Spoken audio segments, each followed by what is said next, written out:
The morning sun cast long shadows across the sprawling Wilczynski estate as Tomasz leaned against the weathered fence, his eyes fixed on the untamed stallion in the corral. The magnificent black horse, muscles rippling beneath its gleaming coat, paced nervously along the perimeter, nostrils flaring with each breath. Tomasz had never seen such wildness, such raw power contained in a single animal. Midnight, as the stable hands had taken to calling him, had been brought to the estate 3 days ago, and no one had managed to get within 5 meters of him without risking serious injury. "You're wasting your time and money, Tomasz," a voice called from behind. Marek Kowalski, his neighbor and longtime rival, approached with that familiar smirk that always made Tomasz's blood boil. "That horse is untamable. Pure devil, that one." Tomasz straightened his back but kept his eyes on Midnight. "Every horse can be tamed with the right approach." Marek laughed, the sound echoing across the yard. "Not this one. They say he's broken 3 men's bones already, nearly killed a trainer in Krakow." "Rumors," Tomasz replied dismissively, though he'd heard the same stories when purchasing the stallion. The previous owner had practically given the horse away, warning that Midnight was cursed with a wild spirit that could never be broken. "I'll bet you 50,000 zloty that no one will ever ride that beast," Marek said, his voice carrying that edge of challenge that had defined their relationship since childhood. "Not your stable master, not those fancy trainers from Warsaw you like to hire, and certainly not you." Tomasz finally turned to face his rival. Marek's eyes gleamed with satisfaction, knowing he'd struck a nerve. They had competed in everything since they were boys: grades in school, sports, business ventures, and especially horsemanship. Tomasz had always prided himself on his ability to connect with horses, to gain their trust when others failed. "Make it 100,000, Tomasz replied coolly, extending his hand. "And I'll be the one to ride him." Marek's eyebrows shot up in surprise before he composed himself, grasping Tomasz's hand firmly. "You have until the Autumn Harvest Festival, 6 weeks. If you haven't tamed him by then, I collect, and you admit publicly that you've met your match." "Agreed." As Marek walked away with a confident swagger, Tomasz turned back to the corral. Midnight had stopped pacing and was staring directly at him with eyes that seemed to understand every word of their wager. There was intelligence in that gaze, and defiance, as if the horse knew he had just become the centerpiece of another contest between 2 stubborn men. "What have you done?" Anna's voice cut through his thoughts. His sister approached, concern etched across her face. She'd clearly overheard enough of the conversation. "You know Marek set this up. He's been spreading rumors about this horse for weeks, saying it's possessed, that it can't be tamed. He probably wanted you to buy it just for this moment." Tomasz sighed. "It doesn't matter how we got here. The bet is made. And if you lose? 100,000 zloty is no small sum, even for you. I won't lose." The words came out more confidently than he felt. Something about the way Midnight watched him made his stomach tighten with doubt. Anna shook her head. "This isn't about the money, is it? It's about your pride. Again." She walked away before he could respond, leaving him alone with his thoughts and the watchful gaze of the stallion. Tomasz approached the fence cautiously. Midnight snorted and backed away, ears flattened against his head. "What happened to you?" Tomasz whispered. "Who made you fear men so much?" The stallion pawed at the ground, sending dust swirling in the morning light. Over the next few days, Tomasz sought advice from every horse trainer and whisperer in the region. Most came to observe Midnight, only to leave shaking their heads, unwilling to risk their reputation or limbs on such a volatile animal. The few brave souls who tried approaching the horse quickly retreated after near misses from his powerful hooves. "This isn't normal fear or wildness," said Wojciech, the oldest and most respected horse trainer in the province. "This horse has been traumatized. Badly. It's not just that he doesn't trust humans, he hates them." "Can he be helped?" Tomasz asked, watching as Midnight paced his corral, always vigilant, always keeping his distance. The old man scratched his beard thoughtfully. "Perhaps, But not with traditional methods and certainly not in 6 weeks. Whatever you do, don't try to break his spirit. That will only confirm what he already believes about humans. After Wojciech left, Tomasz sat on a bale of hay near the corral, keeping a respectful distance from the fence. For hours he simply watched Midnight, observing his movements, his reactions, trying to understand the magnificent creature that fate had brought into his life. Word of the bet spread quickly through the surrounding estates and villages. Soon, people began appearing at the edge of the property, hoping to catch a glimpse of the infamous untamable stallion and the foolish man who thought he could master him. Marek made sure to fuel the gossip, visiting taverns and markets to share embellished tales of the horse's violent past. By the end of the first week, Tomasz had made no progress. Midnight refused to eat if anyone was watching, waiting until the dead of night to approach the food left for him. He allowed no one to enter his space, charging threateningly at anyone who tried. Tomasz couldn't even begin the first step of the taming process if he couldn't get close enough to establish any connection. "This is madness," Anna told him over dinner one evening. "You need to swallow your pride and call off the bet before you get yourself killed. I can't back down now. Everyone's watching." "That's exactly why you should stop. This isn't about the horse anymore. It's become a spectacle. People are placing their own bets on whether you'll end up in the hospital before the festival." Tomasz pushed his plate away, appetite gone. "There's something about him, Anna. Something in his eyes.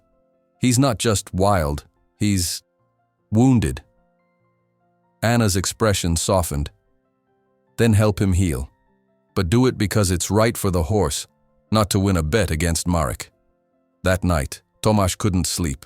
He tossed and turned, haunted by visions of Midnight's wary eyes. Around midnight he got up, pulled on his boots, and walked out to the corral. The moon hung full and bright in the sky, bathing the estate in silver light. Midnight stood at the far end of the enclosure, his black coat almost blue in the moonlight. He raised his head when Tomasz approached, but didn't retreat as he normally did during daylight hours. Tomasz sat on the ground, his back against the fence, facing away from the horse. He began to speak softly, not looking at Midnight, just talking as if to himself or the stars above. "I don't know what happened to you," he said. "I don't know who hurt you or betrayed your trust, but I'm not here to break you or force you to submit. That's not what this is about anymore." Behind him, he heard the soft sound of hooves on dirt, then silence. He resisted the urge to turn around. "My father taught me that a horse and rider should choose each other. That trust has to be earned, not demanded." Tomasz continued speaking, sharing stories about his childhood, his first pony, the joy he'd found in the partnership between human and horse. Hours passed. The night air grew chilly, but Tomasz remained, talking until his voice grew hoarse. Eventually he fell silent, watching the stars slowly wheel across the sky. Just before dawn, he felt it, the softest touch of warm breath on the back of his neck. Midnight had approached silently and was standing directly behind him, outside the fence, close enough that Tomasz could feel the heat radiating from his body. Tomasz remained perfectly still, hardly daring to breathe. After a long moment, the horse snorted softly and moved away. When Tomasz finally turned, Midnight had retreated to the center of the corral, but he was watching, his gaze steady and appraising. It wasn't much, but it was a beginning. Each night after that, Tomasz returned to the same spot, sitting with his back to the fence, talking to the darkness, and each night, Midnight would eventually approach, coming a little closer, staying a little longer. During the day, Tomasz stayed away, instructing the stable hands to leave food and fresh water, and then give the horse his space. 2 weeks into this ritual, Anna joined him on his midnight vigil, keeping a respectful distance. "You look exhausted," she observed. "I'm making progress," Tomasz replied. "Slow, but it's there." "And the bet? You have 4 weeks left." Tomasz sighed, running a hand through his disheveled hair. "The bet doesn't matter anymore. Something terrible happened to this horse, Anna. I can feel it. He needs time and patience, not deadlines." She studied him curiously. I've never heard you talk this way about an animal before. I've never met an animal like him before. That night, with Anna watching silently from a distance, Midnight approached the fence as usual. But instead of merely standing nearby, he extended his neck and gently nudged Tomasz's shoulder with his muzzle, a brief, tentative touch, before quickly backing away. Tomasz's heart soared at this small gesture of trust. He didn't move, didn't try to touch the horse in return, understanding instinctively that Midnight needed to set the pace of this fragile relationship. The next morning, Marek arrived unannounced, bringing with him several friends to witness what he clearly expected to be Tomasz's humiliation. 3 weeks gone, my friend, he called out jovially. Show us your progress with the demon horse. Tomasz, who had been mucking out stalls in the main stable, set down his pitchfork and wiped his brow. He's not a demon, and this isn't a circus performance. But we have a bet, Marek insisted, his smile not reaching his eyes. My friends here want to see this magnificent wild stallion they've heard so much about. Before Tomasz could refuse, the group was already heading toward Midnight's corral. With no choice but to follow, Tomasz hurried after them, anxiety building in his chest. The delicate trust he'd been building with the horse could be shattered in an instant by these intrusive strangers. Midnight was grazing peacefully when they approached, but his head shot up at the sound of multiple voices. Seeing the group of unfamiliar men, he immediately retreated to the far corner of the enclosure, ears pinned back in warning. There he is, Marek announced dramatically. The untamable one. Tell me, Tomasz, has he let you touch him yet? Can you approach him in daylight?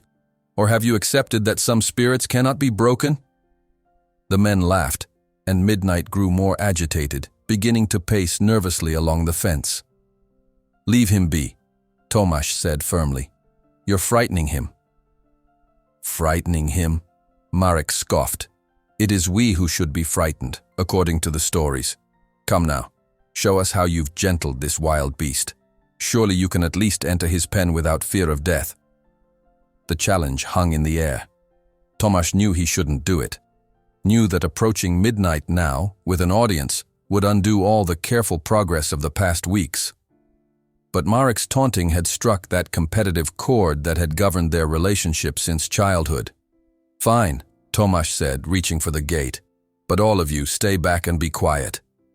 As he slipped into the corral, Midnight's eyes widened, and he snorted in alarm. Tomasz stood perfectly still just inside the gate, his hand outstretched, palm down, in a non-threatening gesture. It's just me, he said softly, just like our nights together. Nothing has changed. But everything had changed. The quiet intimacy of their nighttime encounters was gone, replaced by the tension of unwelcome spectators. Midnight pawed the ground, clearly distressed by the situation. Easy, Tomasz murmured, taking one slow step forward. Easy, boy. Midnight backed away, muscles tensing. Tomasz should have stopped there, should have recognized the warning signs. But he was acutely aware of Marek's mocking gaze, of the wager hanging over his head, of his reputation being questioned. He took another step. Midnight exploded into motion, rearing up with a terrifying scream of rage and fear. His hooves slashed the air mere centimeters from Tomasz's face as he scrambled backward. Tomasz lost his footing and fell hard, the breath knocked from his lungs. Gasps and shouts erupted from the onlookers as the stallion charged, not at Tomasz, but at the fence where Marek and his friends stood gawking. They scattered as Midnight's powerful front hooves crashed against the wooden rails, splintering one of the posts. Tomasz managed to roll to his feet and make it to the gate, slipping out just as Midnight wheeled around for another charge. Safe outside the enclosure, he leaned against a tree, heart pounding, trying to catch his breath. Marek approached, his mocking expression replaced with genuine concern. Are you hurt? Only my pride, Tomasz admitted, watching as Midnight continued to pace agitatedly, casting suspicious glances at all the humans present. Perhaps it's time to admit defeat, Marek suggested, though without his usual triumph. Some forces of nature weren't meant to be tamed. Tomasz didn't respond, his mind racing as he assessed the damage he'd done to his relationship with the horse. Weeks of patient trust building, destroyed in a moment of foolish pride. As Marek and his friends departed, Tomasz remained, watching Midnight gradually calm down in their absence. "I'm sorry," he whispered, though he knew the horse couldn't hear him from this distance. "I betrayed your trust." That night, Tomasz didn't go to the corral. He couldn't face Midnight after what had happened, couldn't bear to see the fear and distrust that would surely have replaced the tentative connection they'd been building. Instead, he sat in his study, a glass of vodka in hand, berating himself for his stupidity. A soft knock at the door interrupted his self-recrimination. Anna entered without waiting for a response. "You're not with the horse tonight," she observed, sitting across from him. "I ruined everything today. You were right. I let my pride in this ridiculous bet cloud my judgment." Anna studied him thoughtfully. "So you're giving up?" "What choice do I have? Midnight won't trust me again." "You don't know that," she replied. "But if you don't show up tonight, after you've been there every night for weeks, then you're confirming his worst fears about humans, that we're inconsistent, unreliable, and will abandon him when things get difficult." Tomasz looked up sharply, her words cutting through his self-pity. She was right, of course. Whatever trauma Midnight had experienced in the past, whatever had made him so distrustful of humans, Tomasz's absence tonight would only reinforce those beliefs. "Go," Anna said simply. "Not for the bet, not for your pride, for him." Tomasz stood at the edge of the corral, the night air cool against his skin. The moon was obscured by clouds, casting the area in deeper darkness than usual. He couldn't see Midnight clearly, just a shifting shadow in the far corner. For the first time since beginning his nighttime visits, Tomasz hesitated. Would the horse even approach him after today's disaster, or had all trust been shattered beyond repair? Taking a deep breath, he sat in his usual spot, back against the fence, and waited. The silence stretched on, broken only by the occasional hoot of an owl or the distant barking of dogs from the village. No soft footfalls approached. No curious breath warmed his neck. "I understand if you don't want to come near me tonight," Tomasz said quietly into the darkness. "I broke your trust today. I let my pride push me into doing something I knew wasn't right for you." Still nothing. Tomasz continued speaking, his voice low and steady, more honest than he'd ever been with the horse before. "All my life, I've competed with Marek. It started when we were children, and our fathers were rivals in business and social standing. We grew up trying to outdo each other in everything. Who could run faster, climb higher, earn better marks in school. When we became men, nothing changed except the stakes." He paused, reflecting on the absurdity of their lifelong competition. "The truth is, I didn't buy you because I wanted to help you. I bought you because people said you couldn't be tamed, and I wanted to prove them wrong. I wanted to prove Marek wrong.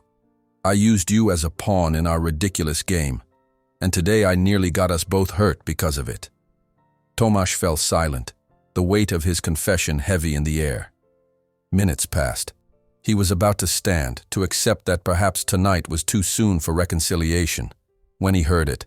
The soft crunch of hooves on straw, approaching slowly. His heart leapt, but he remained still, eyes fixed ahead, not daring to turn around.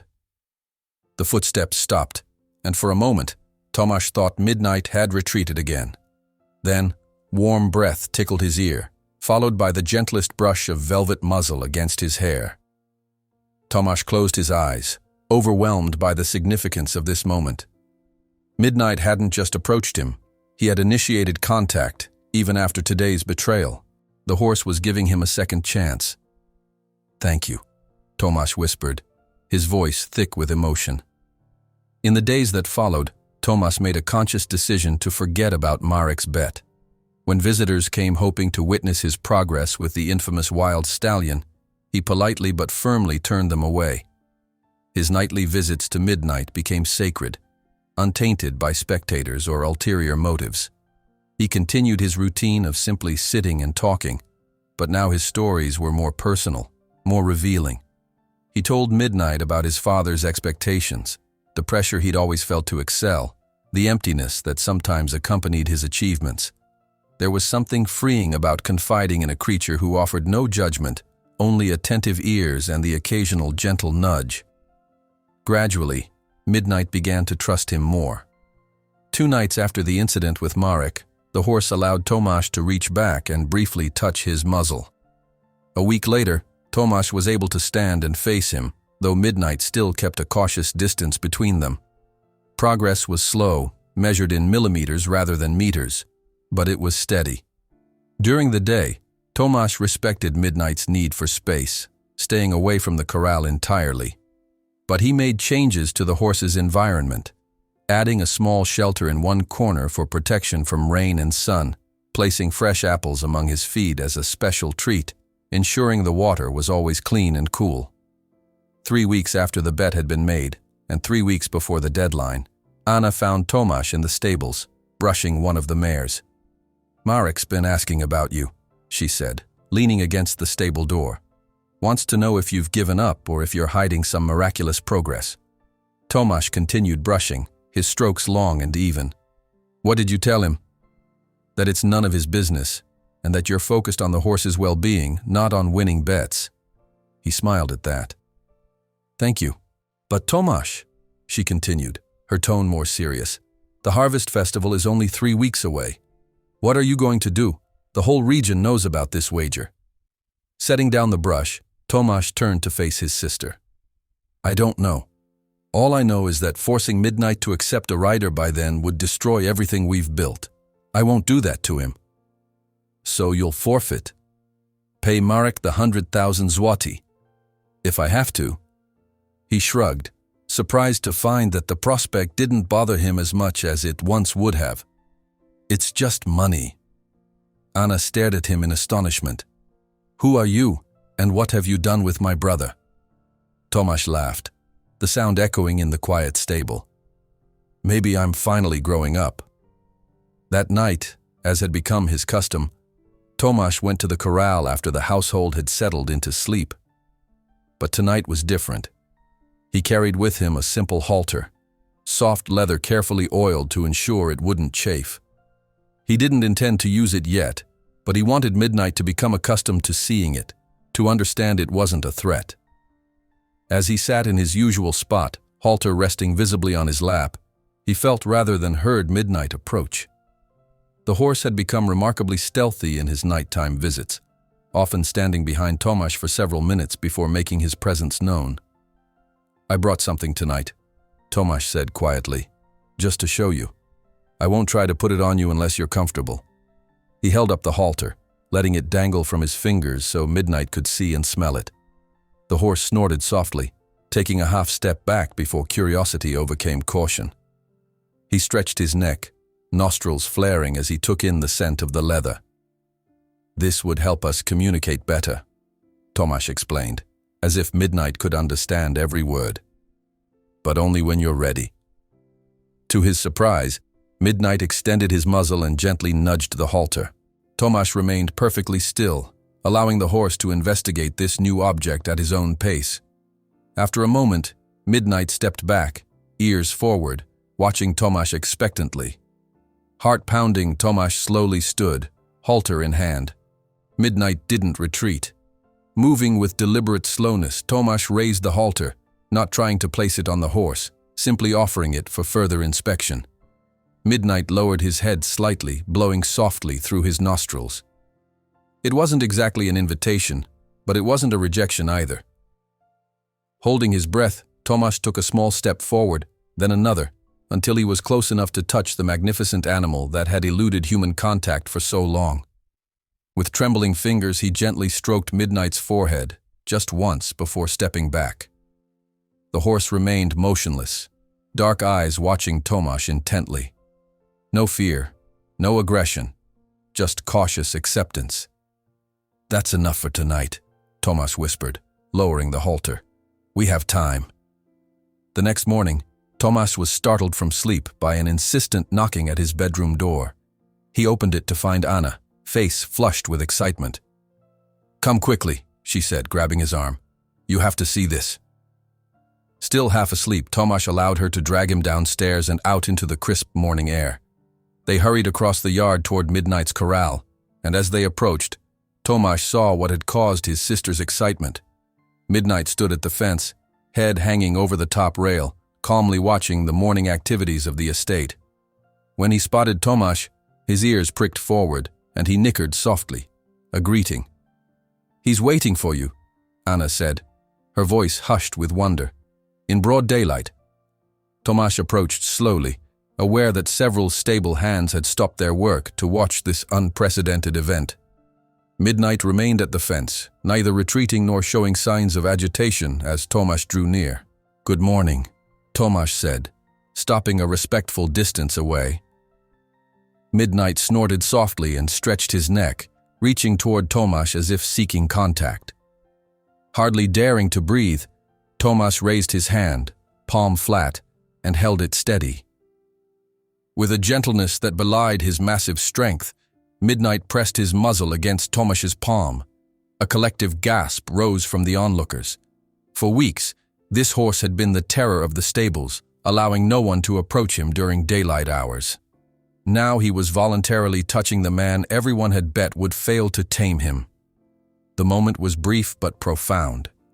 After a few seconds, Midnight withdrew, tossing his head before turning and trotting to the other end of the corral. But the barrier had been broken. Something fundamental had shifted in their relationship. Word of this development spread quickly. By afternoon, Marek had arrived, skepticism written across his features. "I heard your demon horse has suddenly become a lapdog," he said, making no attempt to hide his disbelief. "Quite convenient, with our deadline approaching." "See for yourself," Tomasz replied calmly, leading him to the corral. Midnight was grazing peacefully but raised his head when they approached. Upon seeing Marek, his posture stiffened, ears flicking back momentarily before returning to a neutral position. "Call him," Marek challenged. "If he's so tame now, let's see him come to you willingly." Tomasz hesitated. He and Midnight had made remarkable progress, but he was aware of how fragile their trust remained, especially in the presence of strangers. He didn't want to push too far, too fast. "He's not a dog to be summoned," Tomasz said. "And he's not tame. He's learning to trust. There's a difference." Marek's eyebrows rose. "Philosophical now, are we? Or just making excuses? Our bet was that you would ride him by the harvest festival. We're halfway to the deadline, and you haven't even put a halter on him." The challenge stung, but Tomasz refused to be baited again. "The bet will be settled at the festival, as agreed. Until then, I'll work with Midnight at his pace, not yours." After Marek left, Anna found Tomasz in the tack room, examining an old saddle that had belonged to their father. "You handled that well," she said, sitting beside him. The old Tomasz would have tried to prove something on the spot. He ran his fingers over the worn leather of the saddle. The old Tomasz nearly got kicked in the head for his trouble. "Do you think you'll be able to ride him by the festival?" Tomasz set the saddle aside with a sigh. "I don't know, and honestly, I'm trying not to think about it. Every time I focus on the bet, on the deadline, I make mistakes. Midnight senses my anxiety, my impatience. And if you lose, then I lose." He shrugged. "I'll pay Marek, endure some mockery, and life will go on. But Midnight and I will have built something more valuable than any wager." Anna studied him thoughtfully. "You really have changed." That night, Tomasz brought the halter again, along with a soft brush. Midnight greeted him with a gentle nicker, approaching the fence without hesitation. For nearly an hour, Tomasz simply sat and talked, allowing the horse to become accustomed to his presence. Then, with slow, deliberate movements, he stood and entered the corral. This was a crucial test, the first time he had entered Midnight's space at night since their initial encounter. The horse watched him warily but didn't retreat or show signs of aggression. Tomasz remained near the gate, making no attempt to approach further. "I'm just going to sit here, if that's all right with you," he said quietly. lowering himself to the ground. Midnight snorted softly, pawing at the earth before returning to his casual observation of Tomasz. Minutes passed in companionable silence. Finally, Midnight took a tentative step forward, then another, gradually closing the distance between them. When the horse was within arm's reach, Tomasz slowly raised the brush, letting Midnight examine it. "May I?" he asked softly. As if in answer, Midnight lowered his head, presenting his neck. With gentle strokes, Tomasz began to brush the horse's coat, murmuring quiet words of praise. Midnight remained still, occasionally shifting his weight, but showing no signs of discomfort or fear. The simple act of grooming became a profound exchange of trust. Each stroke of the brush strengthened the bond between them, each moment of willing stillness from the once wild horse a gift beyond measure. When Tomasz finally set the brush aside, Midnight surprised him by not retreating. Instead, the stallion lowered his head further, nudging Tomasz's shoulder with his muzzle. Carefully, Tomasz reached up and touched the horse's cheek, feeling the warmth of his skin, the softness of his coat. "Thank you for trusting me," he whispered. In that moment, with the stars shining above and the night wrapped around them like a protective cloak, Tomasz knew that whatever happened with Marek's bet, he had already received something far more valuable than money or pride could ever buy. He had earned the trust of a creature who had every reason to distrust humans, and in doing so, had perhaps changed himself as much as he had changed Midnight. The days began to blur together as Tomasz fell into a new rhythm with Midnight. Each morning, he would visit briefly, bringing an apple or a carrot, speaking softly before leaving the horse to his solitude. The evenings were reserved for longer interactions, grooming, gentle touches, and the quiet conversations that had become the foundation of their bond. 2 weeks before the harvest festival, Tomasz managed to slip the halter onto Midnight for the first time. The horse had accepted it with surprising calm, standing perfectly still as Tomasz adjusted the straps. It was a monumental step forward, but Tomasz was careful not to rush what came next. For 3 nights, he simply attached a lead rope to the halter and let it drag on the ground, allowing Midnight to grow accustomed to the sensation. On the 4th night, he picked up the end of the rope, applying the gentlest pressure, not pulling, merely suggesting. To his delight, Midnight responded, taking a step toward him. "Good boy," Tomasz murmured, immediately releasing the pressure and stroking the horse's neck in reward. They practiced this basic communication for hours: pressure and release, ask and reward. By dawn, Midnight was following Tomasz around the corral willingly, responding to the subtlest cues with an intelligence that took his breath away. When Tomasz finally removed the halter, exhausted but exhilarated, Midnight surprised him by remaining close, nuzzling his shoulder as if in gratitude for this new understanding between them. Anna found him the next morning asleep in the hay near Midnight's corral, the halter clutched in his hand. She shook him gently awake. "You'll catch your death sleeping out here," she scolded, though her eyes were soft with concern. Tomasz sat up, brushing straw from his hair. "We made progress last night. Real progress." She handed him a steaming mug of coffee. "The stable hands told me. They say Midnight follows you now, that he lets you touch him freely. He's beginning to trust me." Tomasz took a grateful sip of the coffee, warming his hands on the mug. "But I'm still not sure we'll be ready by the festival." Anna sat beside him on the hay bale. "Have you heard the rumors about his previous owner?" Tomasz frowned. "I know he sold him for almost nothing, said he was dangerous, untrainable."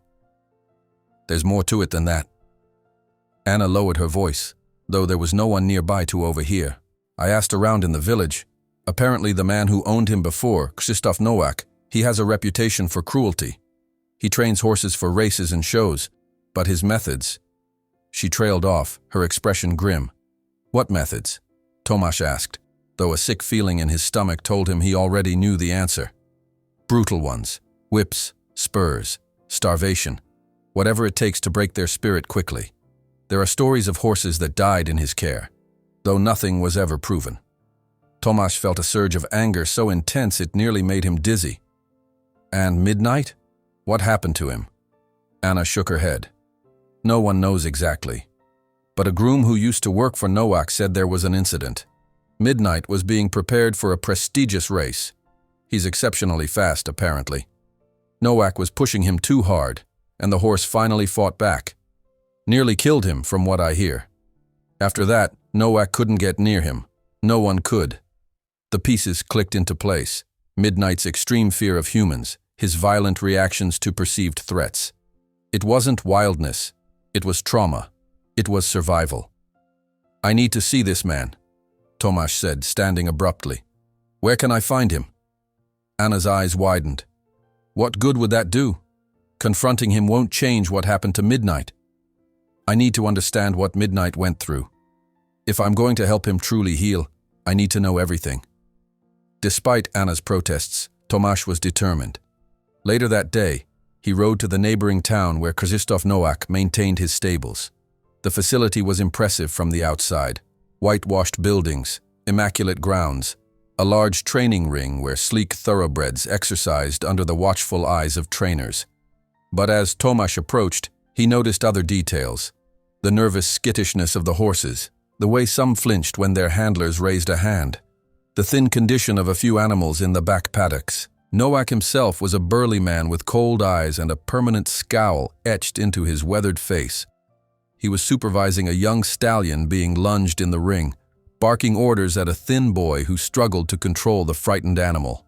More pressure, Nowak shouted. Make him respect you. Tomasz approached the fence, his disgust barely contained. Krzysztof Nowak? The trainer turned, irritation flashing across his features. Who's asking? Tomasz Wilczynski. I bought a horse from you a few weeks ago. A black stallion.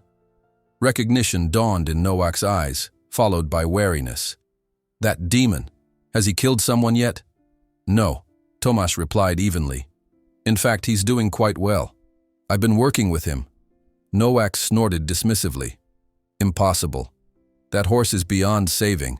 Should have been put down after what he did. And what exactly did he do? Tried to murder me, that's what. Nowak's hand unconsciously went to his shoulder, as if feeling a phantom pain. I was schooling him for the National Cup. He had the talent, but not the discipline. I was correcting him when he went crazy, reared up, struck me with his hooves, then tried to trample me when I fell. Broke my collarbone and 3 ribs. Correcting him how? Tomasz asked, though he could guess the answer. Nowak's eyes narrowed. The only way horses like that understand. With firmness. You mean with cruelty? The trainer's face darkened. You think you know better? These are racehorses, not pets. They need to learn who's boss. What did you do to him specifically? Tomasz pressed, anger simmering just below the surface of his calm demeanor. Nothing he didn't deserve. Nowak turned away, clearly done with the conversation. If you've managed to get near that monster without getting killed, good for you, but he'll turn on you eventually. It's in his nature. No, Tomasz said firmly. It's not in his nature. It's what you taught him.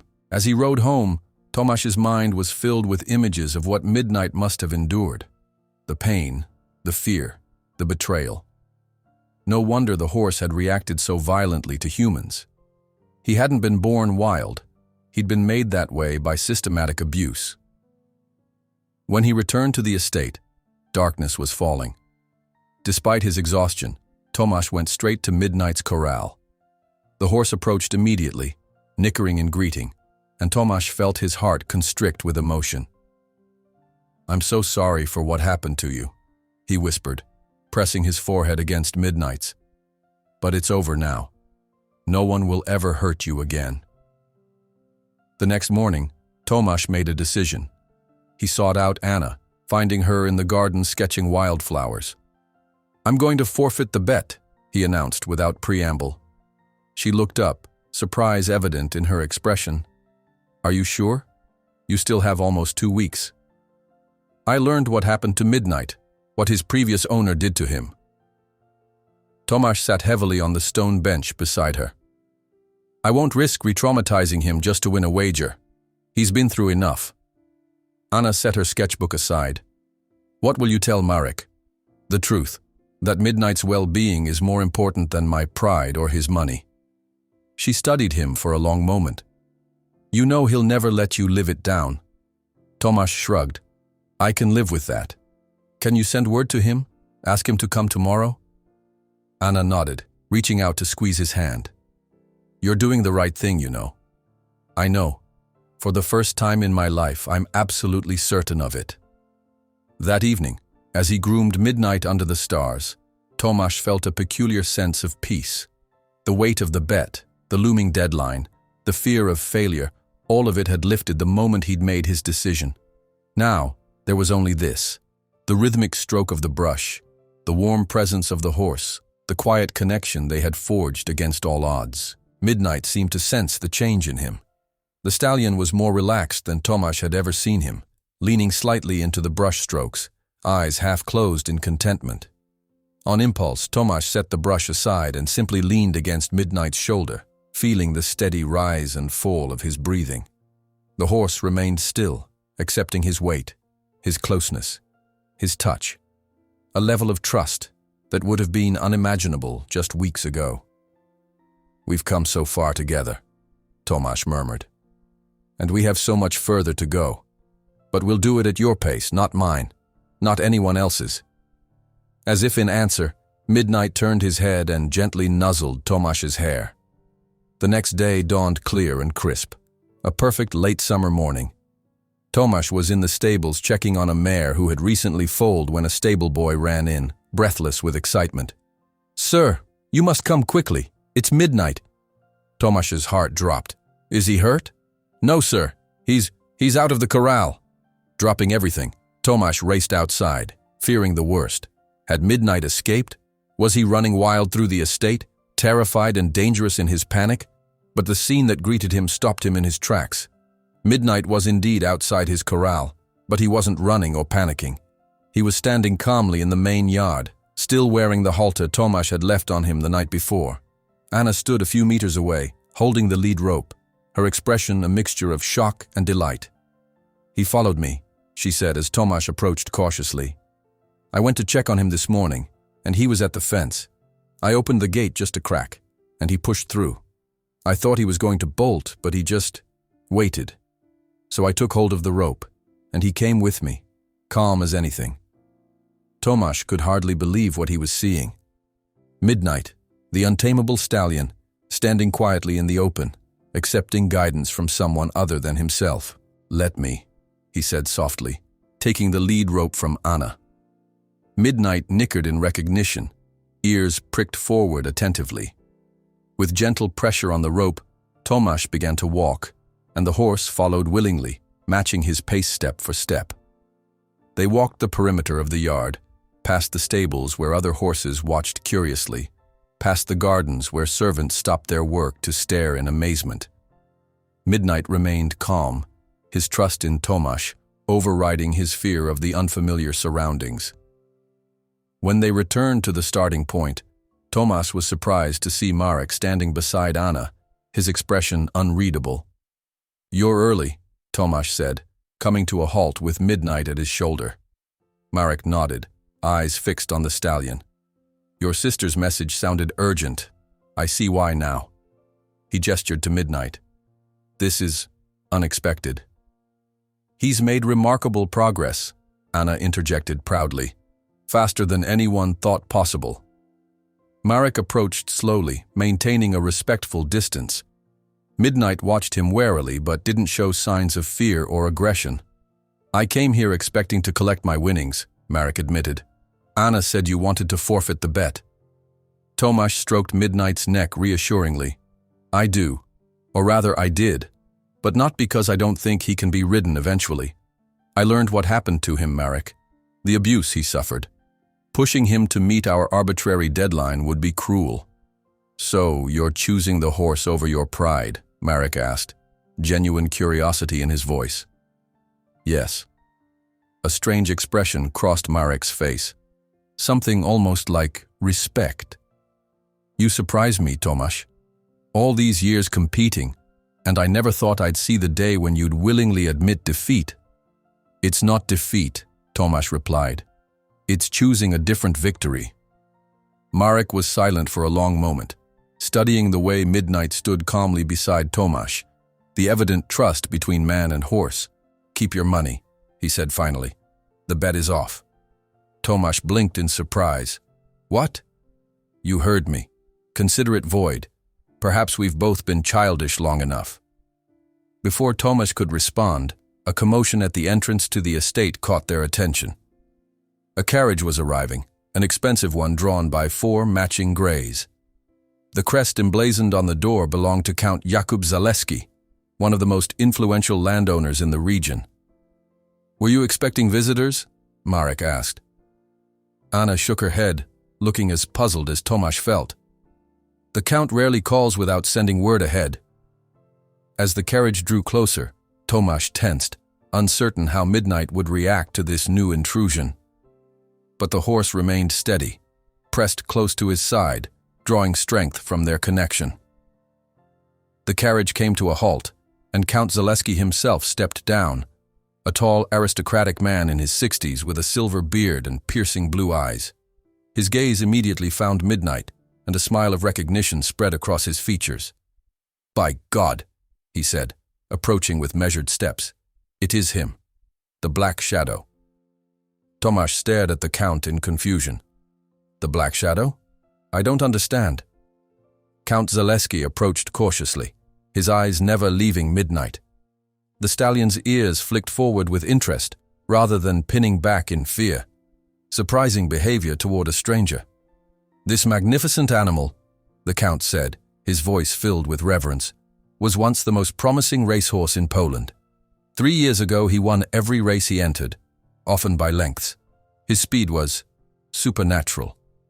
People began calling him the Black Shadow because all the other horses ever saw of him was his shadow as he passed them." Tomasz exchanged a bewildered glance with Anna. "But I bought him from Krzysztof Nowak.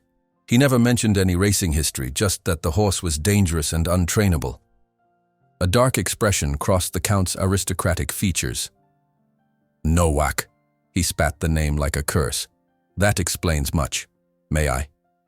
He gestured toward Midnight, asking permission to come closer. Tomasz nodded, though he kept a reassuring hand on Midnight's neck.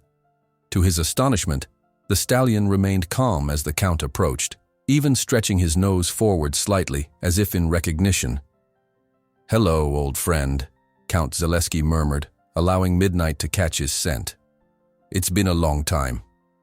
"You know this horse?" Anna asked, stepping forward. "I bred him," the Count replied simply. "On my estate. His sire was Artemis, one of the finest Arabian stallions in Europe. His dam was my beloved mare Nocturne. From the moment he was born, I knew he was special. Black as midnight, without a single white marking, rare for his bloodline. Eyes that seemed to understand everything you said to him. And when he began to run..." The Count's voice trailed off, lost in memory. Poetry in motion. Midnight nickered softly, pushing his nose against the Count's outstretched hand. The gesture of familiarity was unmistakable. "He remembers you," Tomasz said, amazed. "Horses never forget," Count Zaleski replied. "For good or ill." His expression hardened. "Which brings me back to Nowak. How did my prize stallion end up in his hands?" Tomasz recounted what he had learned about Midnight's recent past, the abuse, the rebellion, the abandonment. As he spoke, the Count's face grew increasingly grim. "I sold him 3 years ago," the Count explained when Tomasz finished. "I was facing financial difficulties after a poor harvest. A buyer from Warsaw offered an astronomical sum, more than any horse had sold for in the region. I was assured he would continue racing under the best care. It broke my heart to part with him, but I thought I was securing him a future worthy of his talents." The Count ran a gentle hand along Midnight's shoulder. "I lost track of him after that. There were rumors he had been injured, retired from racing. Then nothing. I never imagined he had suffered so terribly." His voice cracked with emotion. "Had I known, I would have sold everything else I owned before letting him go." A somber silence fell over the group. Midnight stood quietly, as if understanding that his past was being unraveled before them all. Marek, who had been listening intently, finally spoke. "If this is truly the Black Shadow, he's worth a fortune, even with his difficulties." "He's not for sale," Tomasz said firmly, surprised by the vehemence of his own reaction. The thought of parting with Midnight now, after all they had been through together, was unthinkable. Count Zaleski smiled. "I didn't come here to buy him back, though I cannot deny it would bring me great joy to have him home again. I came because rumors reached me that Tomasz Wilczynski had acquired an untamable black stallion and was determined to ride him. When the description matched my old friend, I had to see for myself." "How did you even hear about our bet?" Tomasz asked, glancing accusingly at Marek. The Count chuckled.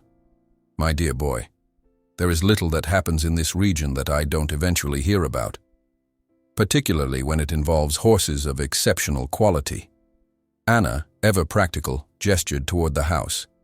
"Count Zaleski, would you join us for refreshments? I'm sure you have many questions, as do we." The Count nodded gratefully. "I would be delighted. But first," he turned to Tomasz, "would you permit me to see how he responds to you? I'm curious about the bond you've formed." Tomasz obliged, guiding Midnight in a slow circle around the yard, using just the lightest pressure on the lead rope. The stallion moved with fluid grace, perfectly attuned to Tomasz's body language.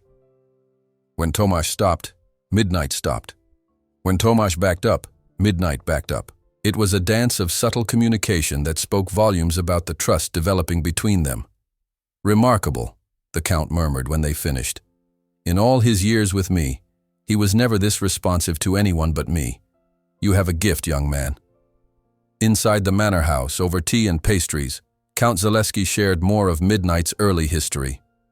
"He was born during a terrible thunderstorm," the Count recalled, smiling at the memory. "Most foals are born in the early morning hours, but he chose midnight with lightning cracking overhead. The grooms were terrified, said it was an ill omen, but I knew better. I knew he would be extraordinary." "He was gentle as a young horse?" "Spirited but kind, intelligent beyond measure. He learned everything the first time it was shown to him. By 2 years old he was ready for racing, though I waited until he was stronger. His first race," the Count's eyes gleamed, "he won by 12 lengths. The jockey said he barely had to guide him. The horse understood the goal and pursued it with everything he had." "And then you sold him," Anna said softly. Pain flickered across the Count's face. "The worst decision of my life. I received letters for a while from his new owner, a businessman named Piotr Adamski. He raced Midnight, or Shadow, as he was called then, successfully for nearly a year. Then the letters stopped. When next I inquired, I was told Shadow had been sold again. After that, I lost track of him entirely. Until he ended up with Nowak," Tomasz finished grimly. "Who broke him? Or tried to?" The Count's hands tightened around his teacup. "Nowak's methods are infamous among those who truly love horses. He should have been banned from the sport years ago, but he has powerful friends." He shook his head sadly. "To think that my Shadow endured such treatment." "Yet he survived," Tomasz said. "Not just physically, but in spirit. He fought back rather than surrender." "Yes." The Count studied Tomasz with newfound respect. "And now, somehow, he has found his way to someone who understands his worth beyond his speed or breeding." Marek, who had been uncharacteristically quiet, leaned forward. "Count Zaleski, you mentioned the Black Shadow's racing prowess. Do you believe he could race again, with proper training?" The question hung in the air. Tomasz felt a strange unease at the direction of the conversation. "Physically, perhaps," the Count replied carefully. "He appears sound, though I haven't seen him run.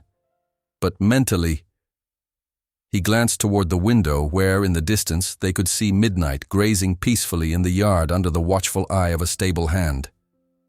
"Racing is intense, chaotic. The crowds, the noise, the pressure. After what he's endured, it might be too much for him. But if he could," Marek pressed, "the potential earnings would be considerable." Tomasz set down his cup with more force than intended. Is that all you see when you look at him? A way to make money?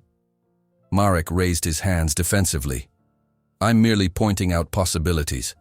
A horse of his caliber, with his bloodlines and proven track record, is not a machine, Tomasz interrupted. He's been used and abused enough. The Count watched this exchange with thoughtful eyes. You care deeply for him already. I do, Tomasz admitted. These past weeks, working with him, earning his trust bit by bit, it's changed something in me. I can't explain it properly. You don't need to, the Count replied softly. I understand completely. The conversation shifted to lighter topics, but Tomasz remained distracted. Learning of Midnight's illustrious past had complicated his feelings about the horse's future. What was best for an animal who had once been a champion, then a victim, and was now somewhere in between, healing but scarred, trusting but wary? After the Count departed, promising to return soon with documents confirming Midnight's lineage and racing history, Tomasz retreated to the stables. He found Midnight back in his corral, dozing in the late afternoon sun. So you're royalty, Tomasz said quietly, leaning on the fence. A champion in disguise. No wonder you carry yourself with such dignity, even after everything. Midnight's ears flicked toward him, acknowledging his voice. Does it matter to you? Tomasz continued. Your racing days, the glory, the admiration. Or is that all human vanity projected onto you? The horse gazed at him with those intelligent eyes that seemed to see straight into Tomasz's soul. What do you want, Midnight? If you could choose your own path forward, what would it be? As if in answer, Midnight approached the fence and rested his head against Tomasz's shoulder, breathing softly against his neck. Anna found him there some time later, still communing silently with the horse. The Count's visit has unsettled you, she observed. Tomasz nodded. I thought I was rescuing an unwanted animal. Now I learn he's practically equine nobility, worth a fortune if restored to his former glory. Does that change how you feel about him? No, Tomasz said firmly. But it changes the expectations others will have. Marek already sees racetrack earnings. The Count, though he didn't say it outright, would probably love to see his prized stallion racing again. And what do you see? Anna asked gently. Tomasz stroked Midnight's forelock thoughtfully. A partnership. A friendship. Something I never expected to find with any creature, let alone one who had every reason to hate humans forever. Then that's what matters. Anna placed a hand on her brother's arm. Whatever his past, whatever his monetary value, what matters is who he is now, and what you are to each other. That night, Tomasz didn't visit Midnight at the usual time. Instead, he sat in his study, poring over books on horse psychology, trauma recovery, and gentle training methods. He was so absorbed that he didn't notice the hours slipping by until the clock struck midnight. With a start, he realized he had missed his nightly ritual with Midnight. He hurried to the window, gazing out at the moonlit yard. To his surprise, he saw a dark figure moving gracefully across the grass. Midnight had somehow opened his corral gate and was now walking with calm purpose toward the house. Heart pounding, Tomasz rushed downstairs and outside. Midnight stopped when he saw him, ears pricked forward expectantly. Looking for me, were you? Tomasz asked, amazed and touched. Midnight nickered softly, then turned and walked a few steps away before looking back. A clear invitation to follow. Intrigued, Tomasz complied.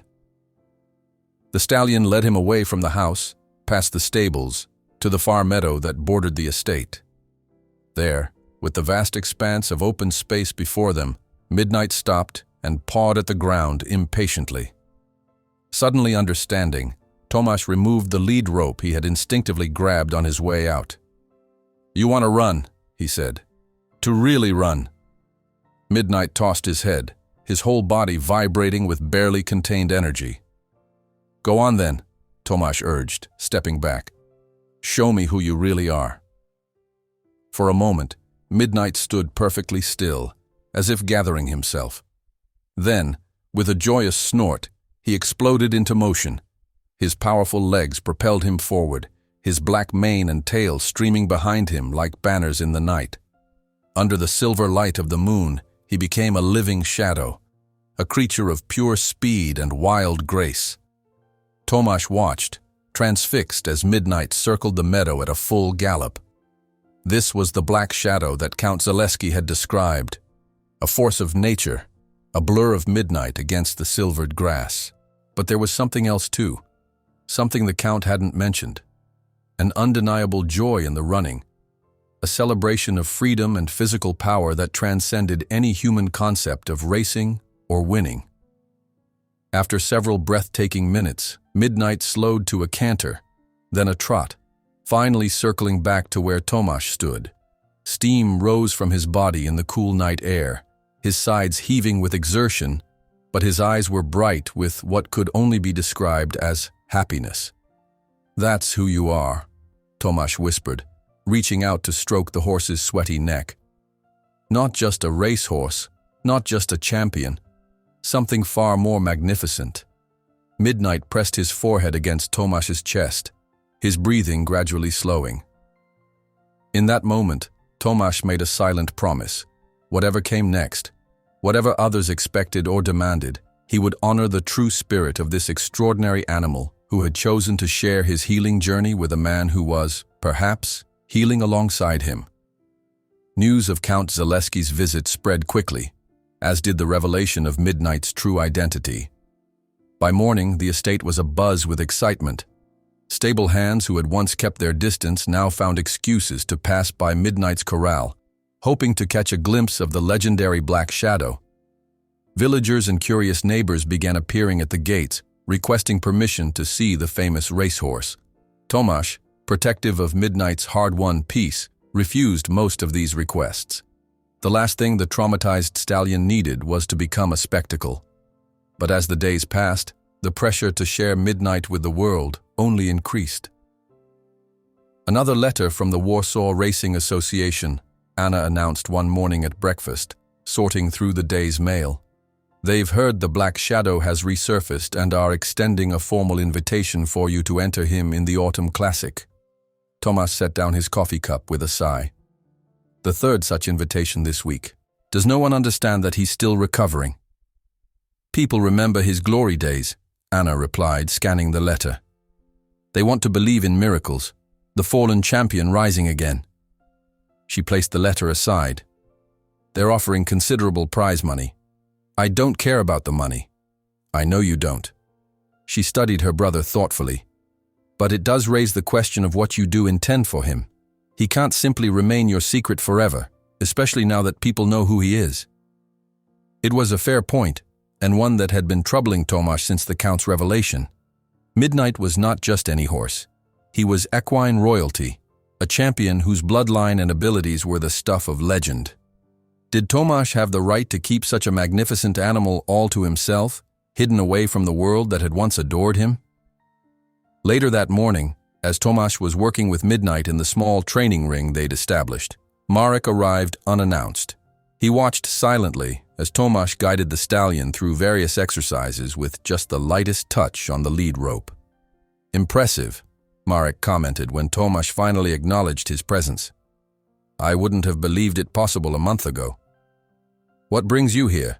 Tomasz asked, rubbing Midnight's forehead affectionately before removing the halter.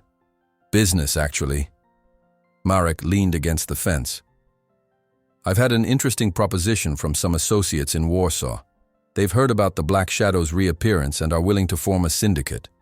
They'd buy a partial ownership interest. You'd remain the primary owner and finance his return to racing.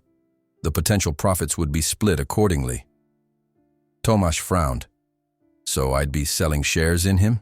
Like a company?" "It's common practice with valuable racehorses," Marek explained.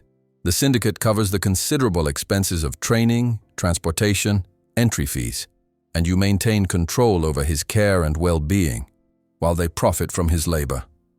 Marek sighed. "Must you be so idealistic?" This is a chance to restore him to his rightful place in racing history, to let the world see his greatness again, and yes, to make a substantial return on your investment. He's not an investment, Tomasz said firmly. He's a living creature who's been through hell, and I'm not convinced that returning to racing is what's best for him. Then what is best for him? Marek challenged. To spend his days in that little corral? This is what he was bred for, Tomasz, what he excelled at before Nowak got his hands on him. Before Tomasz could respond, they were interrupted by the arrival of Count Zaleski's carriage. The Count had visited several times since their initial meeting, always bringing treats for midnight and stories of the stallion's early days. Today, however, he was accompanied by a distinguished-looking gentleman whom he introduced as Dr. Alexander Wojnicki, a veterinarian specializing in equine rehabilitation. "I hope you don't mind," the Count said, noting Tomasz's surprised expression. "Dr. Wojnicki worked with many of my horses over the years, including Shadow in his youth. I thought his expertise might be valuable, given the circumstances." Dr. Wojnicki, a lean man with kind eyes and graying temples, bowed slightly. "I've heard remarkable things about your progress with this horse, Mr. Wilczynski. With your permission, I'd like to examine him, both physically and behaviorally." Tomasz hesitated, protective instincts flaring, but ultimately agreed. If anyone could provide insight into Midnight's condition and needs, it would be someone with specialized knowledge. The examination was thorough, but gentle.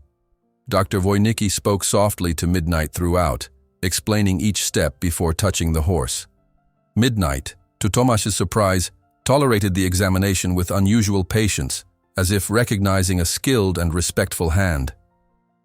When he had finished, Dr. Wojnicki joined Tomasz, Marek, and the Count for tea on the veranda overlooking the yard, where Midnight now grazed peacefully. "Physically, he's in remarkable condition considering what he's been through," the veterinarian began. "No permanent damage to his limbs or joints that I can detect. His muscle tone is good, though he could use more structured exercise to rebuild his full strength. Nutritionally, he appears well cared for." He nodded appreciatively at Tomasz. "You've done an excellent job there." "And mentally?" Tomasz asked, the question that concerned him most. Dr. Wojnicki's expression grew more serious. "That's more complex. He shows clear signs of psychological trauma. His wariness around strangers, his heightened startle response. But he also demonstrates remarkable resilience. The trust he's developed with you in such a short time is, frankly, astonishing given his history." "Could he race again?" Marek asked bluntly. The doctor considered this carefully. "Physically, yes, with proper reconditioning. Mentally, it would be a significant risk. Racing environments are chaotic, stressful, even for horses without traumatic histories. The crowds, the noise, the pressure." "So you're saying it would be cruel to put him back on the track," Tomasz concluded. "Not necessarily," Dr. Wojnicki replied, surprising them all. "Horses are complex creatures. Some find purpose and joy in the work they were bred for, even after trauma. The question isn't whether he could race again, but whether he would want to." "And how are we supposed to know that?" Marek asked skeptically. "By listening to him," the doctor said simply. "By giving him choices and observing his responses. By building on the extraordinary communication that Mr. Wilczynski has already established with him." Tomasz thought back to the night Midnight had led him to the meadow, the pure joy the stallion had exhibited in running freely under the moonlight. "He loves to run," he said quietly. "I've seen it, but racing is different. The constraints, the demands, the pressure to win at all costs." Count Zaleski, who had been listening silently, finally spoke. "Before Nowak, Shadow loved racing as much as he loved running free. It wasn't just the speed, it was the challenge, the competition. He seemed to understand what was being asked of him and took pride in excelling. That was before he was abused in the name of winning," Tomasz pointed out. "Yes," the Count acknowledged sadly, "and that changes everything." After their guests departed, Tomasz spent the afternoon with Midnight, grooming him methodically as he mulled over the various opinions and suggestions. The stallion stood quietly, occasionally turning to nuzzle Tomasz's shoulder, as if sensing his troubled thoughts. "What do you want?" Tomasz asked again, knowing he wouldn't receive a verbal answer but hoping for some sign, some indication of the right path forward. That evening, Anna found him still in the stables, sketching plans for a larger paddock that would give Midnight more room to move freely. "You've made a decision," she observed, looking over his shoulder at the detailed drawings. "Not exactly," Tomasz replied, setting down his pencil. "But I've ruled some things out. I won't sell shares in him to a syndicate. I won't put him back on the racetrack just because others think that's where he belongs, and I won't make any decision about his future without being certain it's what's best for him, not for me or anyone else." Anna smiled. "That sounds like a decision to me." Tomasz had to admit she was right. Amid all the uncertainty, he had found clarity on the most important point. Midnight's well-being would be his only consideration, regardless of the pressure or temptation to do otherwise. The next day, he sent polite refusals to the various racing associations and declined Marek's syndicate proposal. Then he threw himself into creating a new environment for Midnight, one that would offer the freedom and stimulation the stallion needed while continuing to build on the trust they had established. With the help of the estate workers, Tomasz converted a large section of the meadow into a spacious paddock. Unlike the small corral where Midnight had been kept initially, this enclosure offered room to run, grassy areas for grazing, shady spots for resting, and a small stream for fresh water. He added various natural obstacles, logs, small mounds, shallow ditches, that would engage Midnight's mind and body as he navigated the space. The project took several days of intense labor. When it was finally ready, Tomasz led Midnight to the gate of his new domain. The stallion hesitated at the threshold, ears pricked forward as he surveyed the expansive space. "It's all yours," Tomasz said softly, removing the halter entirely. "Go explore." For a long moment, Midnight stood motionless, as if not quite believing the freedom being offered. Then, with a soft snort, he stepped forward into the paddock. He moved cautiously at first, investigating each new feature with careful attention. But as he grew more confident, his pace quickened. Soon he was cantering around the perimeter, tail raised like a banner, nostrils flared to catch every new scent. Tomasz watched from the fence, heart swelling with pride and affection. This was what Midnight needed: space to move, to express himself, to rediscover the joy of simply being a horse without fear or constraint. As the days passed, Tomasz continued their training sessions, but now they took place within Midnight's territory, rather than in the more controlled environment of the ring. It changed the dynamic between them subtly but significantly. The stallion seemed more relaxed, more willing to engage, perhaps because he no longer felt confined or pressured. One morning, about a week after Midnight's move to the paddock, Tomasz arrived with the soft leather halter and lead rope as usual. Instead of immediately beginning their training routine, however, he simply sat on a fallen log in the center of the enclosure and waited. Midnight, who had been grazing at the far end, raised his head curiously. After a moment's consideration, he trotted over to Tomasz and stopped a few paces away, head tilted inquisitively. "I've been thinking," Tomasz said conversationally, as if the horse could understand every word. "About what Dr. Wojnicki said, about giving you choices and listening to your responses. So today, we're trying something different." He set the halter on the ground between them. "If you want to work with me today, come and put your nose through this. If you'd rather be left alone, just walk away. Either choice is fine." It was a risk, Tomasz knew. Their training had been progressing well, but it had always been initiated and directed by him. Now he was explicitly giving Midnight the option to refuse, to set his own boundaries. For several long moments, Midnight stood perfectly still, dark eyes fixed on Tomasz. Then, with deliberate steps, he approached the halter. Lowering his head, he pushed his nose through the opening, then stood waiting expectantly. Tomasz's throat tightened with emotion. It was such a simple act, yet so profound, a conscious choice to engage, to connect, to trust. With gentle hands, he secured the halter and rose to his feet. "Thank you," he whispered, stroking Midnight's sleek neck. "Thank you for choosing this." Their session that day was different from any they had done before. Instead of Tomasz directing each movement, he found himself following Midnight's lead, responding to subtle cues from the horse about what felt comfortable and what didn't, when to press forward and when to back off. It became a dance of mutual communication, each learning the language of the other's body and intent. By the time they finished, something fundamental had shifted in their relationship. They were no longer trainer and trainee, but partners navigating a shared journey. That night, as Tomasz sat on his veranda watching the stars emerge above Midnight's paddock, Anna joined him with 2 glasses of wine. "To progress," she said, handing him one. "To partnership," he countered, raising his glass to clink against hers. She smiled knowingly. "You've made another decision, haven't you?" Tomasz nodded, his gaze fixed on the dark shape of Midnight moving peacefully through the moonlit paddock. "I'm going to ride him," he said quietly. "Not for any bet, not for racing, not to prove anything to anyone else, but because I think it's the next step in our journey together, if he's willing." Anna studied her brother's profile, noting the calm determination in his expression. "When he tells me he's ready." Tomasz took a sip of his wine, and not a moment before. The following weeks took on a rhythm both peaceful and purposeful. Each morning, Tomasz would enter Midnight's paddock and place the halter on the ground, offering the stallion the choice to engage or not.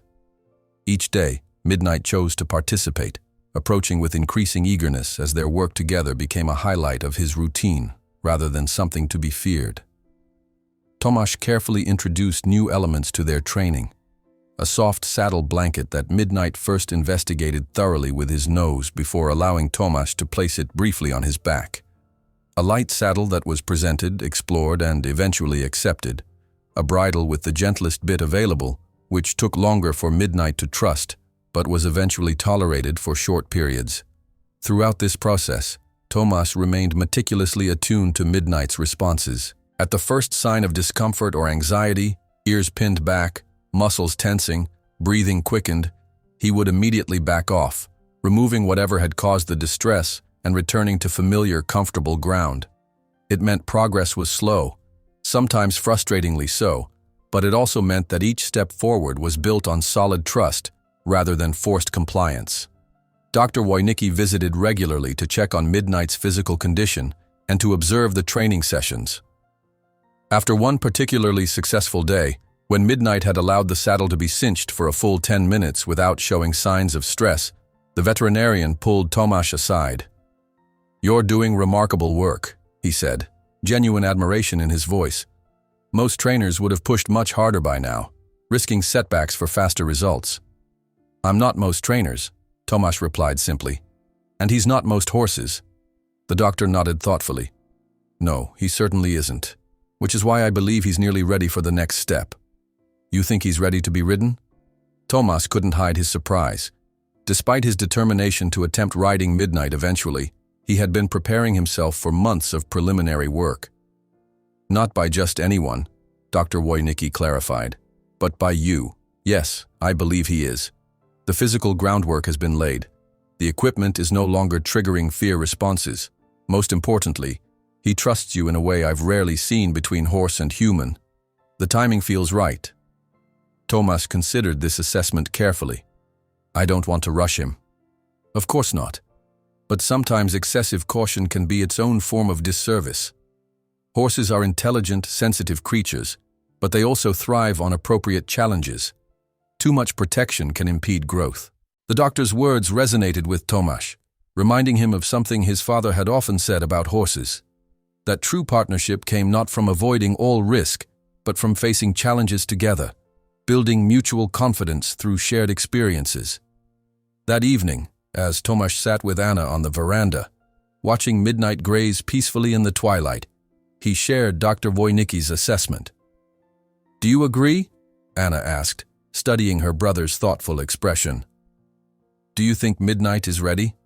"I think," Tomasz began slowly, choosing his words with care, "that we've established a foundation strong enough to try.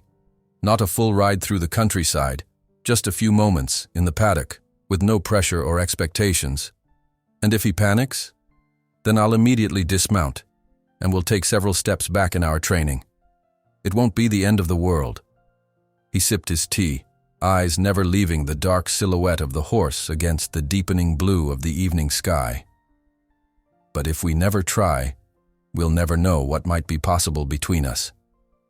Anna nodded, respecting the careful consideration behind her brother's decision. When will you do it? Tomorrow morning, Tomasz decided. When he's fresh and calm, before the heat of the day. That night, sleep eluded Tomasz. He lay awake, mentally reviewing every detail of their training, every nuance of Midnight's behavior, searching for any sign he might have missed that would indicate the horse wasn't ready for this next step. By dawn, he had reached a state of calm clarity. They would proceed with caution, but they would proceed. The morning air was crisp and sweet as Tomasz approached Midnight's paddock, carrying the now familiar saddle and bridle. The stallion, who had been dozing beneath a tall oak, raised his head at Tomasz's approach, ears pricked forward in greeting. As always, Tomasz placed the halter on the ground between them. "Today's a big day, my friend," he said softly. "But as always, the choice is yours." Midnight considered the halter for only a moment before stepping forward and lowering his head. Tomasz secured it gently, then led the horse to the center of the paddock where he had arranged several hay bales to serve as mounting blocks if needed. Their usual preparation routine went smoothly. Grooming, saddle blanket, saddle, gentle cinching, bridle with minimal bit pressure. Midnight accepted each step with the calm trust of an animal who knew he would not be rushed or forced beyond his comfort. When everything was in place, Tomasz stood beside Midnight, one hand resting lightly on the saddle, the other stroking the horse's gleaming neck. "This is it," he murmured. "The next part is new for both of us. If at any point you feel unsafe, let me know and we'll stop immediately." Taking a deep breath to steady his own nerves, for he was under no illusion about the potential dangers of mounting a horse with Midnight's history, Tomasz placed his left foot in the stirrup and slowly, smoothly raised himself up. He paused in this position, half-mounted, giving Midnight time to adjust to the new weight and pressure. The stallion's muscles tensed beneath him. His head turned to look at Tomasz with an expression that seemed to combine curiosity and wariness. But there was no attempt to bolt or buck, just the natural vigilance of an intelligent animal encountering something unfamiliar. "Good boy," Tomasz praised, his voice steady despite the adrenaline coursing through his veins. "Just like that, nice and easy." Carefully, he swung his right leg over and settled fully into the saddle, keeping his weight light and his posture relaxed. For several long moments, he simply sat there, making no demands, allowing Midnight to process this new experience of carrying a human on his back, perhaps the first positive experience of its kind in years. The stallion remained motionless, his breathing slightly quickened but not alarmed. His ears swiveled back toward Tomasz, then forward again, listening and assessing. "Perfect," Tomasz murmured. "Just perfect." From her vantage point at the fence, Anna watched with bated breath. Dr. Wojnicki stood beside her, his experienced eyes missing nothing of the subtle communication between horse and rider. "He's accepting it," the doctor whispered. "Remarkable." Indeed, after the initial adjustment, Midnight's posture began to relax. His head lowered slightly from its alert position, and his breathing deepened. There was no sign of the panic or aggression that might have been expected from a horse with his traumatic history. Emboldened by this success, Tomasz applied the gentlest pressure with his legs. Not a command to move, merely a suggestion. To his amazement and delight, Midnight responded immediately, stepping forward with a smooth, controlled motion. "Walk on," Tomasz encouraged softly, keeping the reins loose to indicate his trust in the horse's judgment. They moved in a small circle, each step measured and deliberate. Tomasz could feel Midnight's powerful muscles working beneath him, the incredible strength contained in that sleek black body. But there was no tension, no resistance, only the focused attention of a horse working in partnership with a human he had chosen to trust. After completing one full circle, Tomasz brought Midnight to a gentle halt with the lightest pressure on the reins, immediately releasing when the horse complied. Then, while everything was still going perfectly, he made the decision to end on this positive note. "That's enough for today," he said, preparing to dismount. "You've been extraordinary." He slid carefully from the saddle, landing lightly beside Midnight's shoulder. The stallion turned his head, dark eyes meeting Tomasz's, and there was something in that gaze that transcended the usual connection between horse and handler. A recognition, perhaps, that they had crossed an important threshold together. Tomasz removed the tack with methodical care, praising Midnight continuously, then spent extra time grooming him as a reward for his courage and cooperation. When he finally removed the halter, setting the horse free in the paddock, Midnight surprised him by not immediately walking away as he usually did at the end of their sessions. Instead, he remained close, occasionally nudging Tomasz's shoulder or arm with his muzzle, as if seeking reassurance that this new development in their relationship was indeed a positive one. "It went better than I dared hope," Tomasz told Anna and Dr. Wojnicki as he joined them at the fence. He was calm, responsive, almost as if he remembered what it was to be ridden properly before everything went wrong. "Muscle memory," the doctor suggested.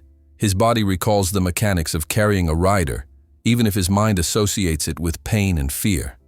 You've begun to separate the physical act from the emotional trauma." "What's next?" Anna asked, watching as Midnight finally trotted away to graze at the far end of the paddock. "More of the same," Tomasz replied. "Short sessions, positive experiences, gradually building duration and complexity. No rushing, no pressure, just partnership." Over the next several days, Tomasz followed this plan exactly. Each morning he would offer Midnight the choice to participate. Each morning, the stallion would accept. Their mounted work remained simple, walking in circles and straight lines, practicing smooth transitions from halt to walk and back again, establishing clear but gentle communication through minimal aids. To Tomasz's delight, Midnight seemed to grow more confident with each session. The initial tension that had accompanied their first ride dissipated entirely, replaced by a focused eagerness that suggested the horse was finding satisfaction in the work itself. By the end of the week, they had progressed to short trots around the paddock, and Tomasz had begun introducing simple directional changes. Throughout it all, Midnight remained responsive and willing, his earlier fear of human contact now completely transformed into trust and cooperation. "He's flourishing," Dr. Wojnicki observed during his weekly visit, "physically and mentally. The change in him since I first examined him is nothing short of miraculous." "Not miraculous," Tomasz corrected gently. "Just the result of patience, respect, and allowing him the dignity of choice." The doctor smiled, a philosophy more trainers would do well to adopt. As word spread of Midnight's remarkable rehabilitation, visitors to the estate became more frequent. Some were genuine horse enthusiasts, curious to see the legendary Black Shadow in his new life. Others were more obviously motivated by self-interest, racehorse owners looking to secure breeding rights, trainers hoping to learn Tomasz's methods, journalists seeking a compelling story of redemption. Tomasz remained protective of Midnight's hard-won peace, limiting access and refusing requests that would put the horse on display. But he did allow a few carefully selected visitors to observe their training sessions from a distance, recognizing the value in sharing positive methods with those genuinely interested in horse welfare. One such visitor was a young woman named Lena Adamska, who arrived one crisp autumn morning just as the leaves were beginning to turn golden on the estate's ancient oaks. She was slight of build, but carried herself with quiet confidence, and there was something in her direct gaze that reminded Tomasz of his sister Anna. "Thank you for agreeing to see me," she said as they walked toward Midnight's paddock. "I've heard so much about your work with the Black Shadow, or Midnight as you call him now." "Most of what you've heard is probably exaggerated," Tomasz replied modestly. "We've made progress, but it's been a slow, gradual process." "That's precisely why I'm here," Lena said, her expression earnest. "I run a small sanctuary for abused and neglected horses. Many of them come to us with histories similar to Midnight's, Not the racing glory, perhaps, but certainly the trauma and mistreatment. I'm always looking to learn new approaches to rehabilitation. Something in her sincerity touched Tomasz. Then you're welcome to observe our session today. Though I should warn you, there's no secret technique or magical method, just patience, consistency, and respect for the horse's autonomy. Those are exactly the principles I believe in, Lena replied with a warm smile. But seeing them applied successfully with a horse as severely traumatized as Midnight would be invaluable. As they approached the paddock, Midnight raised his head from grazing, ears pricked forward with interest. To Tomasz's surprise, the stallion immediately walked toward the fence, showing none of his usual wariness around strangers. "He's beautiful," Lena breathed, keeping her movements slow and non-threatening as Midnight drew near. "And remarkably curious today," Tomasz observed, puzzled by the horse's unusual openness to a newcomer.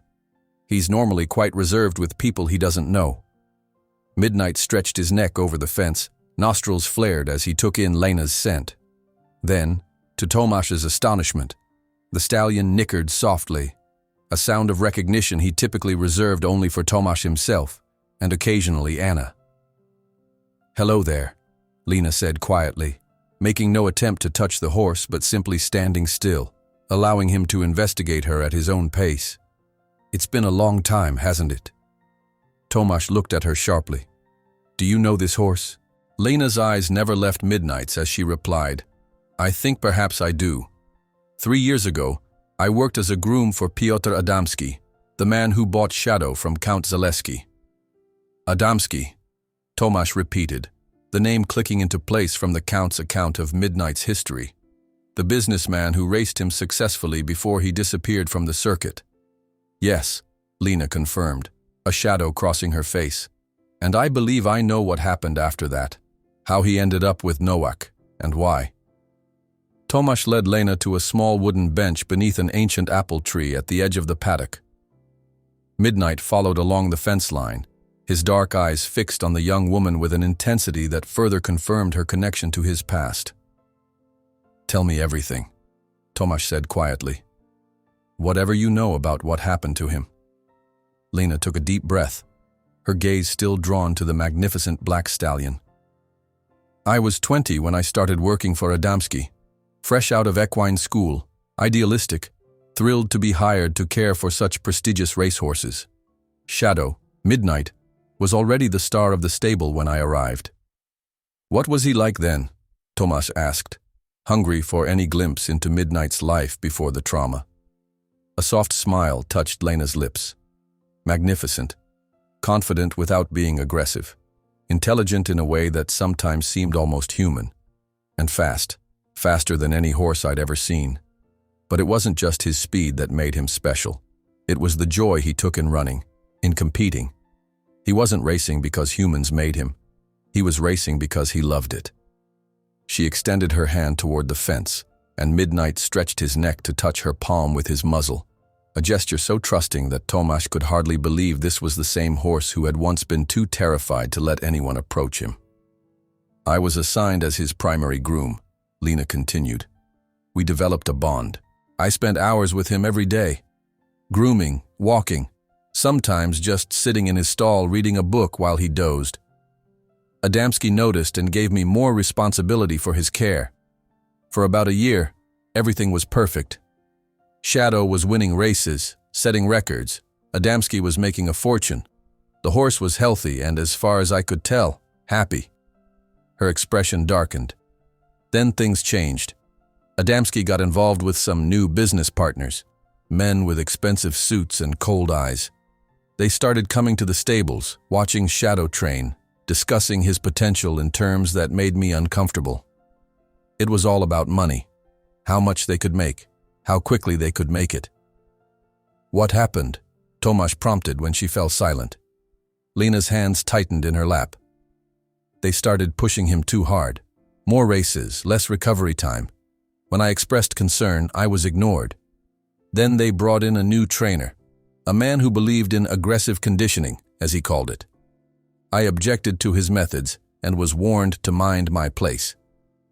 Midnight had moved closer, his body pressed against the fence as if seeking proximity to the woman who was revealing his story. Tomasz marveled at the horse's apparent understanding of the conversation's significance. One night, Lena continued, her voice dropping to barely above a whisper, I found Shadow in his stall, trembling, covered in sweat. There were marks on his flanks from spurs used with unnecessary force. When I confronted the trainer, he laughed and said some horses needed to learn respect the hard way. Anger flashed in her eyes at the memory. I went straight to Adamski, certain he would intervene.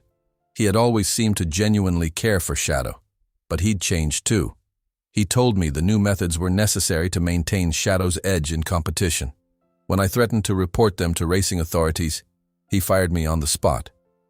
So you never saw what happened next, Tomasz concluded. Not directly, no, but I couldn't just walk away. I kept in touch with other grooms, followed Shadow's races from afar. His performance started to decline, not dramatically but enough that people noticed. The joy seemed gone from his running. She paused, gathering herself.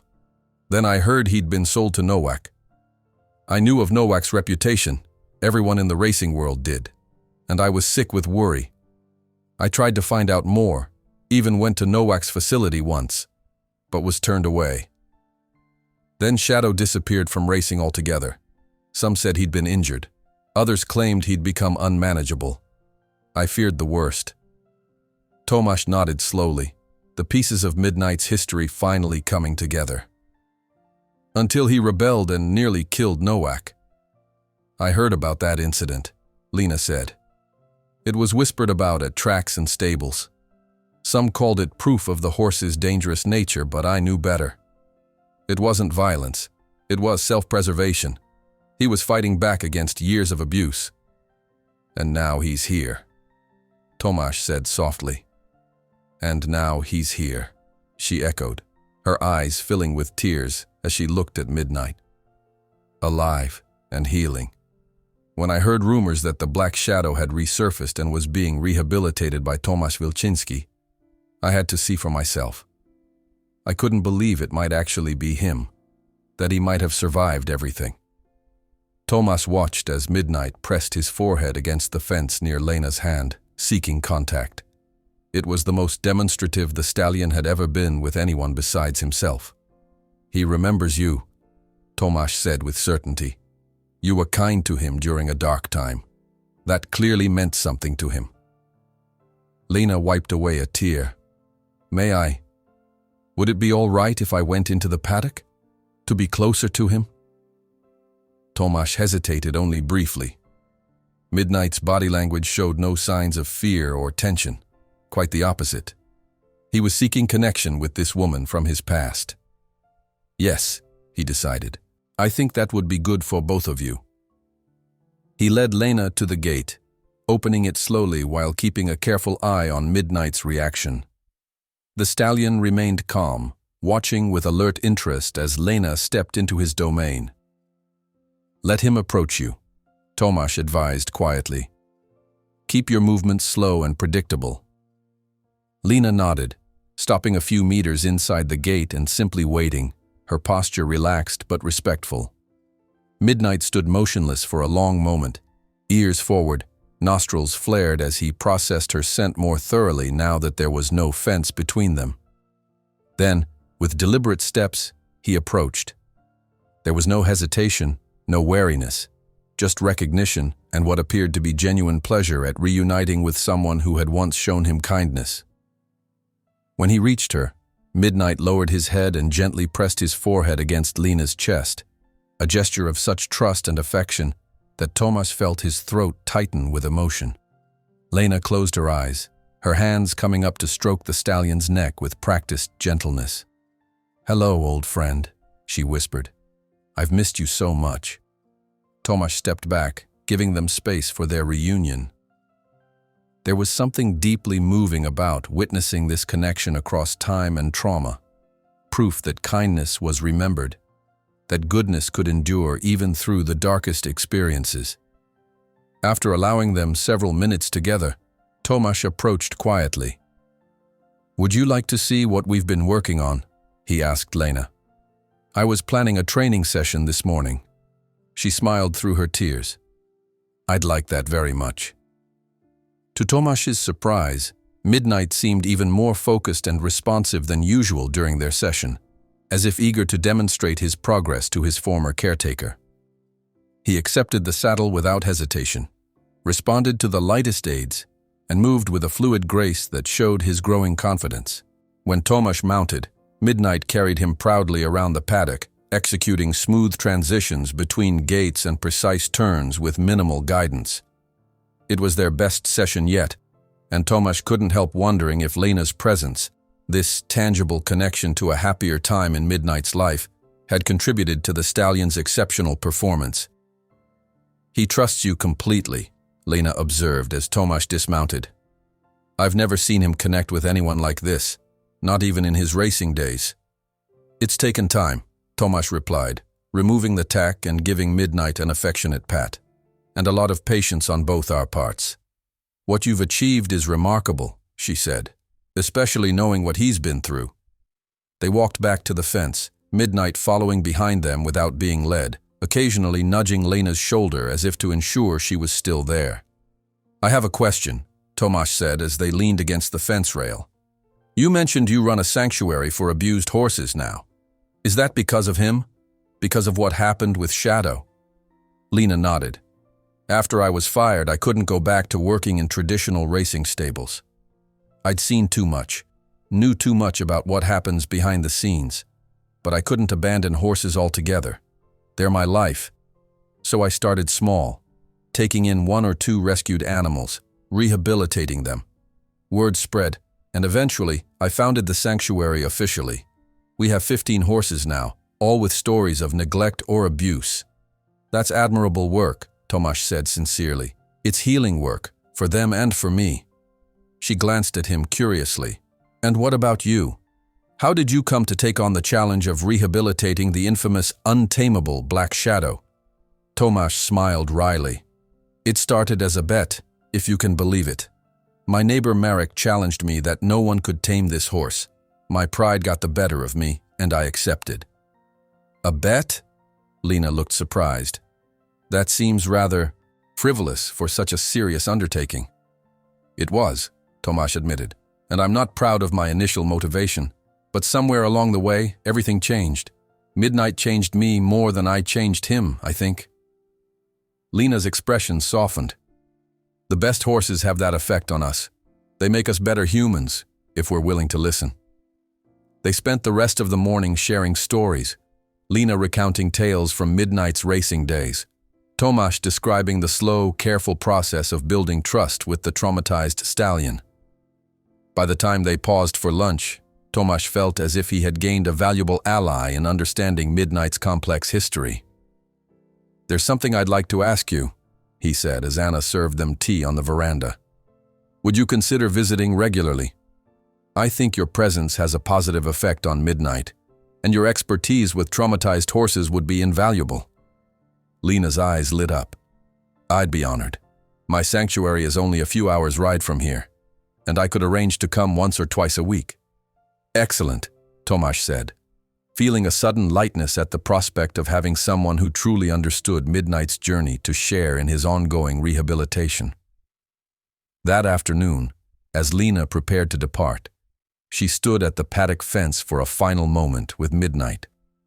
The stallion pressed his muzzle against her hand, and she leaned forward to whisper something in his ear, a private message between old friends. Turning to Tomasz, she said with quiet intensity, "Thank you for saving him, for believing in him when everyone else had given up." "He's the one who did the hard work," Tomasz replied. "I just created the space for him to heal."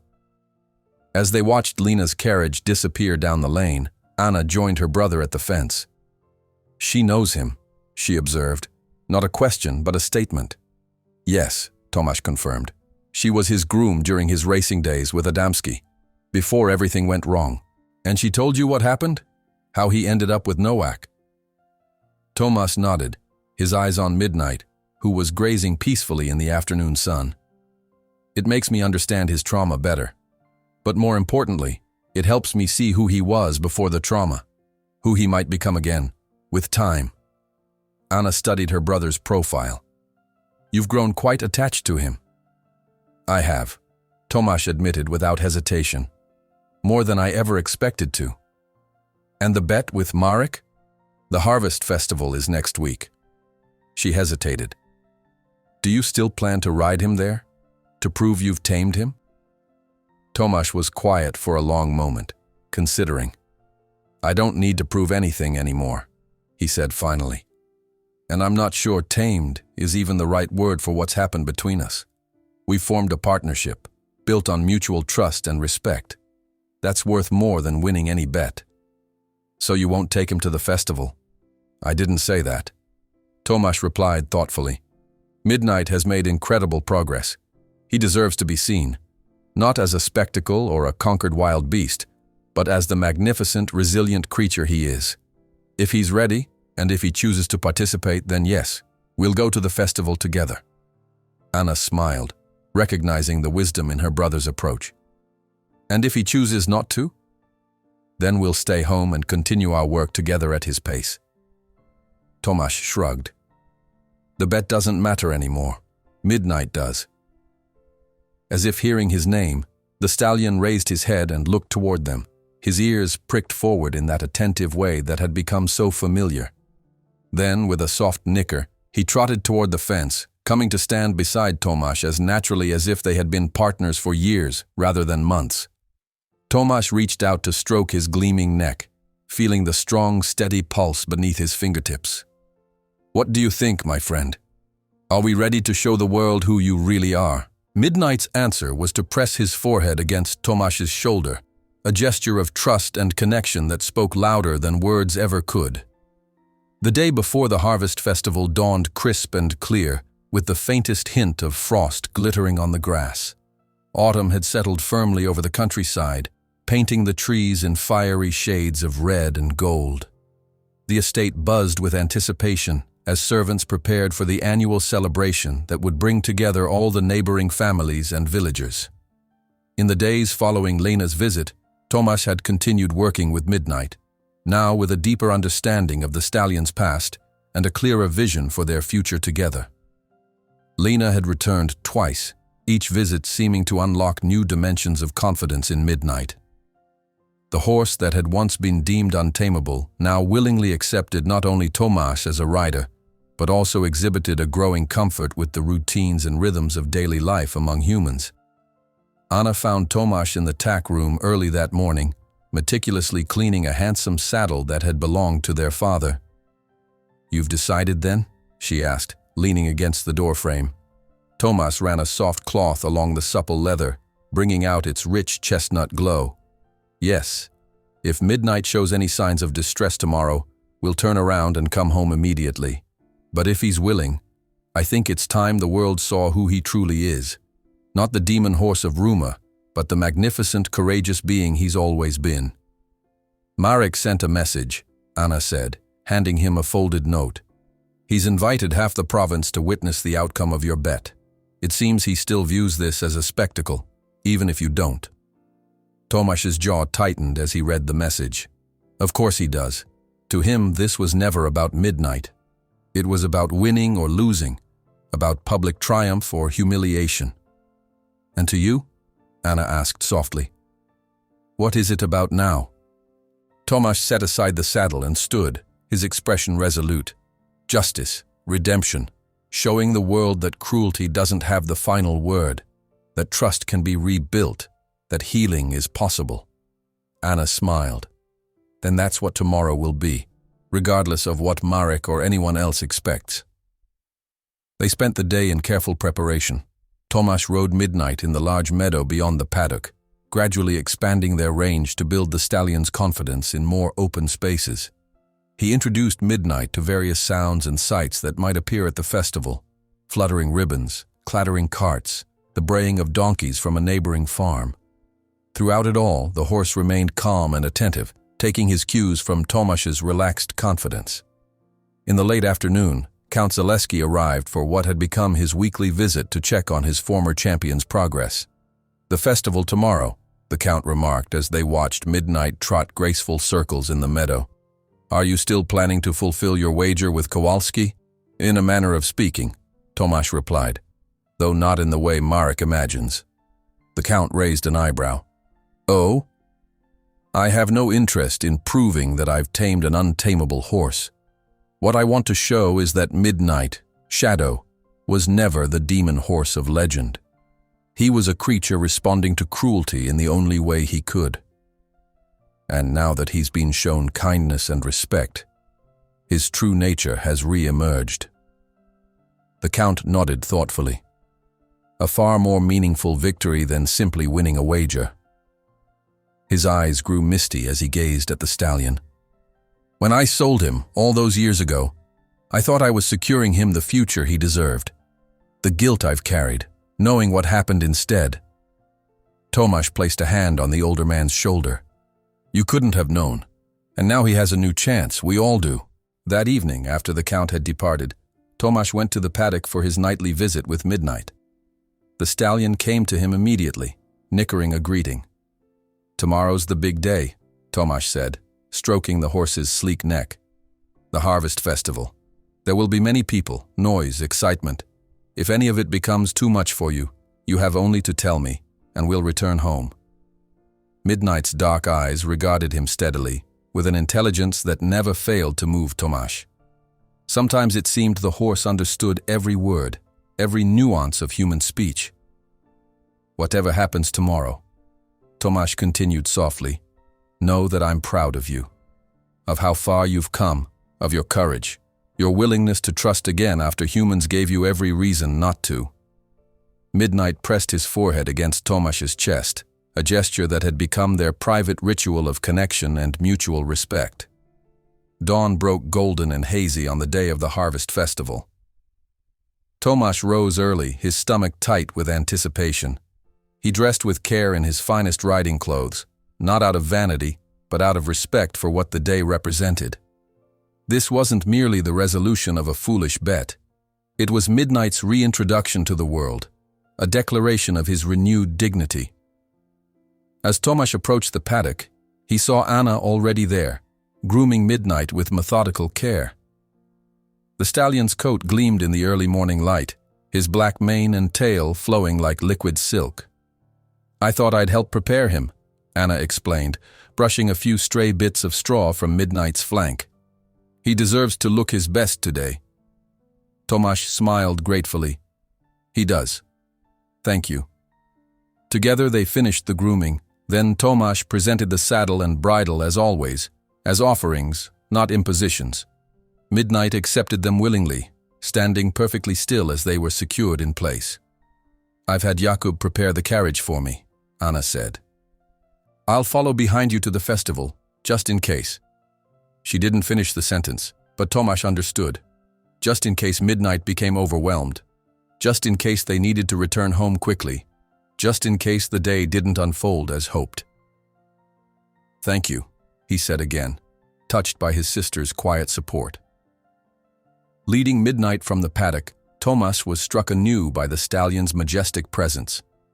Head high, ears forward, steps measured and proud. This was no broken creature, no dangerous beast. This was a horse who had reclaimed his dignity, his power, his essential nature. With a deep breath to steady himself, Tomasz mounted. The familiar motion felt different today, weightier, more significant. Midnight stood perfectly still beneath him, awaiting guidance. Ready? Tomasz asked quietly. In response, Midnight stepped forward with smooth confidence, as if to say, lead the way. The journey to the festival grounds took them along country lanes dappled with autumn sunlight. They passed farmers heading to the celebration in carts laden with harvest bounty, families walking together in their finest clothes, children running ahead with excitement. Many stopped to stare at the magnificent black stallion and his rider, perhaps recognizing them from the rumors that had spread throughout the region. As they drew closer to the festival grounds, the sounds of celebration grew louder, music, laughter, the clatter of stalls being set up, animals being corralled for display. Tomasz felt Midnight tense slightly beneath him, ears flicking rapidly to process the unfamiliar cacophony. Easy, Tomasz murmured, stroking the horse's neck reassuringly. "Remember, we can leave any time you wish." Midnight snorted softly but continued forward, his stride growing more deliberate, as if he were gathering himself for a challenge. The festival was held in a large meadow just outside the village, ringed by ancient oaks whose leaves now blazed orange and red. Stalls selling everything from homemade preserves to handcrafted furniture lined the perimeter, while the center was reserved for displays of livestock, competitions of skill, and various entertainments. As Tomasz and Midnight entered the grounds, a ripple of recognition spread through the crowd. Conversations halted mid-sentence, heads turned, and a path seemed to open before them as if by unspoken agreement. Midnight, perhaps sensing the importance of the moment, carried himself with incredible dignity. His ears remained alert, but not pinned back in fear. His gait was measured and graceful. Anyone watching would have been hard-pressed to identify this composed, magnificent animal as the same demon horse of local legend. Near the center of the meadow, Tomasz spotted Marek surrounded by a group of well-dressed men, likely associates he had invited specifically to witness what he expected to be Tomasz's public failure or humiliation. When Marek caught sight of Tomasz astride Midnight, his expression shifted from smug anticipation to undisguised shock. Deliberately, Tomasz guided Midnight directly toward the group. The stallion complied without hesitation, though Tomasz could feel his heightened awareness of the strangers, the tension in his powerful muscles. "Marek," Tomasz greeted calmly as they came to a halt before the astonished men. "A beautiful day for the festival, isn't it?" Marek seemed momentarily speechless, his eyes fixed on Midnight. "You actually did it," he finally said, his voice a mixture of disbelief and reluctant admiration. "You tamed the Black Shadow." "No," Tomasz corrected firmly. "I didn't tame him. We formed a partnership based on mutual respect and trust. He chose to accept me as his rider." One of Marek's companions, a barrel-chested man with a florid complexion, stepped forward with a skeptical expression. "A pretty sentiment, but let's be honest. You've broken his spirit, turned him into a docile riding horse. Where's the legendary Black Shadow now?" Before Tomasz could respond, another voice cut through the gathering crowd. "He's very much still there, I assure you." Count Zaleski approached, leaning slightly on an ornate cane, his aristocratic features set in lines of dignity. The Black Shadow was never defined by his wildness or his fear. He was defined by his heart, his intelligence, and his extraordinary speed. Those qualities haven't diminished. They've been liberated from the prison of trauma. The Count moved closer, looking up at Tomasz with clear meaning in his eyes. Perhaps a demonstration would silence the skeptics? Tomasz understood immediately. With the gentlest pressure of his legs, he directed Midnight away from the crowd, toward the open field beyond that had been set aside for the equestrian competitions later in the day. As they moved away, he could hear the murmur of the crowd, the shuffle of people following to see what would happen next. In the open space, Tomasz leaned forward, his mouth close to Midnight's ear. "What do you say, my friend? Shall we show them who you really are?" Midnight's ears flicked back to catch his words, then forward again in what seemed like eager anticipation. "Run free then," Tomasz whispered, loosening the reins and shifting his weight slightly. The transformation was instantaneous and breathtaking. Midnight surged forward as if released from invisible bonds, his powerful body uncoiling like a spring. Within seconds, they were flying across the field, hooves barely seeming to touch the ground. The speed was exhilarating, almost frightening in its intensity. Tomasz had never experienced anything like it. It was as if they had transcended the ordinary laws of physics, become creatures of pure movement and joy. The wind rushed past his face. Midnight's mane whipped against his hands, and the world blurred at the edges of his vision. Around the perimeter of the field they raced, once, twice, 3 times, each circuit faster than the last, until Midnight was running at his full, legendary speed. From the corner of his eye, Tomasz could see the crowd's reaction, mouths agape, hands raised in astonishment, a few people actually cheering. Finally, Tomasz gently, gradually asked Midnight to slow.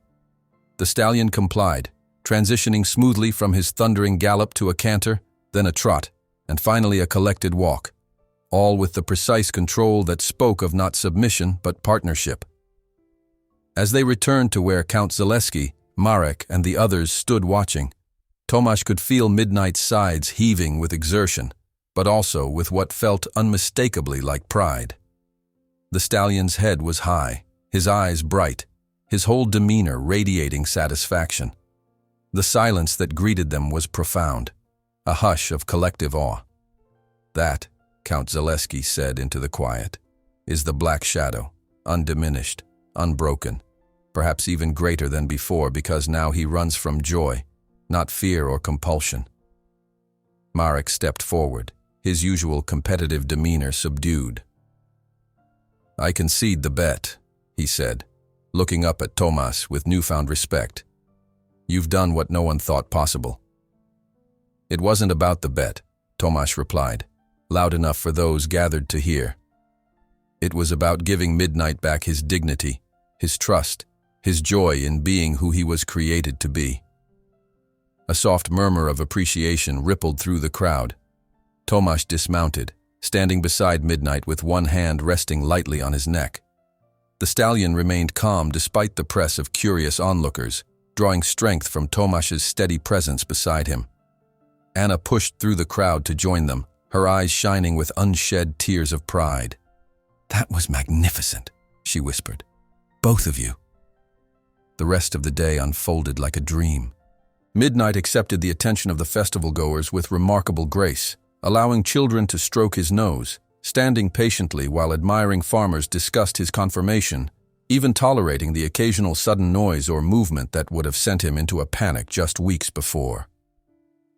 As the afternoon waned, Tomasz noticed that Midnight was tiring, not physically so much as emotionally.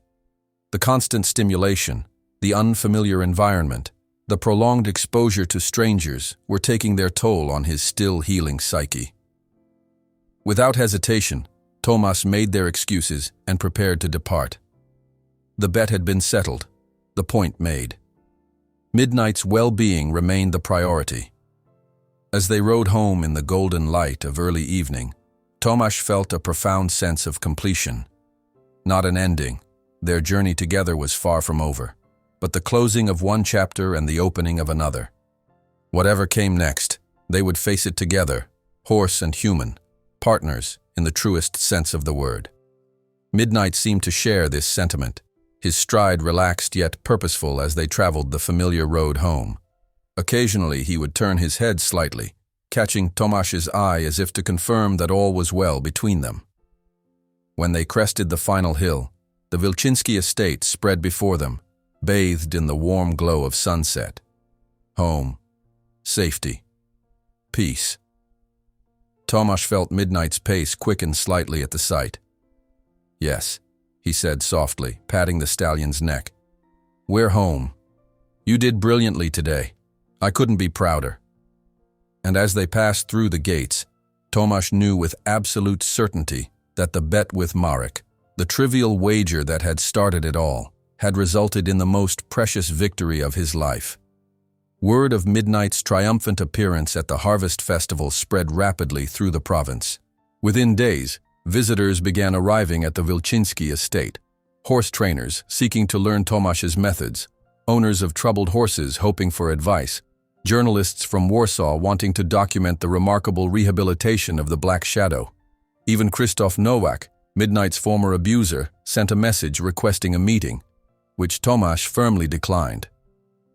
"You've become rather famous," Anna remarked one morning as she sorted through yet another stack of letters and invitations. "There's even one here from the Agricultural University in Krakow, asking if you would consider giving a lecture on humane training methods." Tomasz, who was sipping his coffee by the window overlooking Midnight's paddock, shook his head in mild disbelief. All this attention for simply treating a horse with respect. It says more about the sorry state of horsemanship than it does about my skills. "Perhaps," Anna conceded, setting aside a particularly ornate envelope bearing an official seal. "But don't diminish what you've accomplished.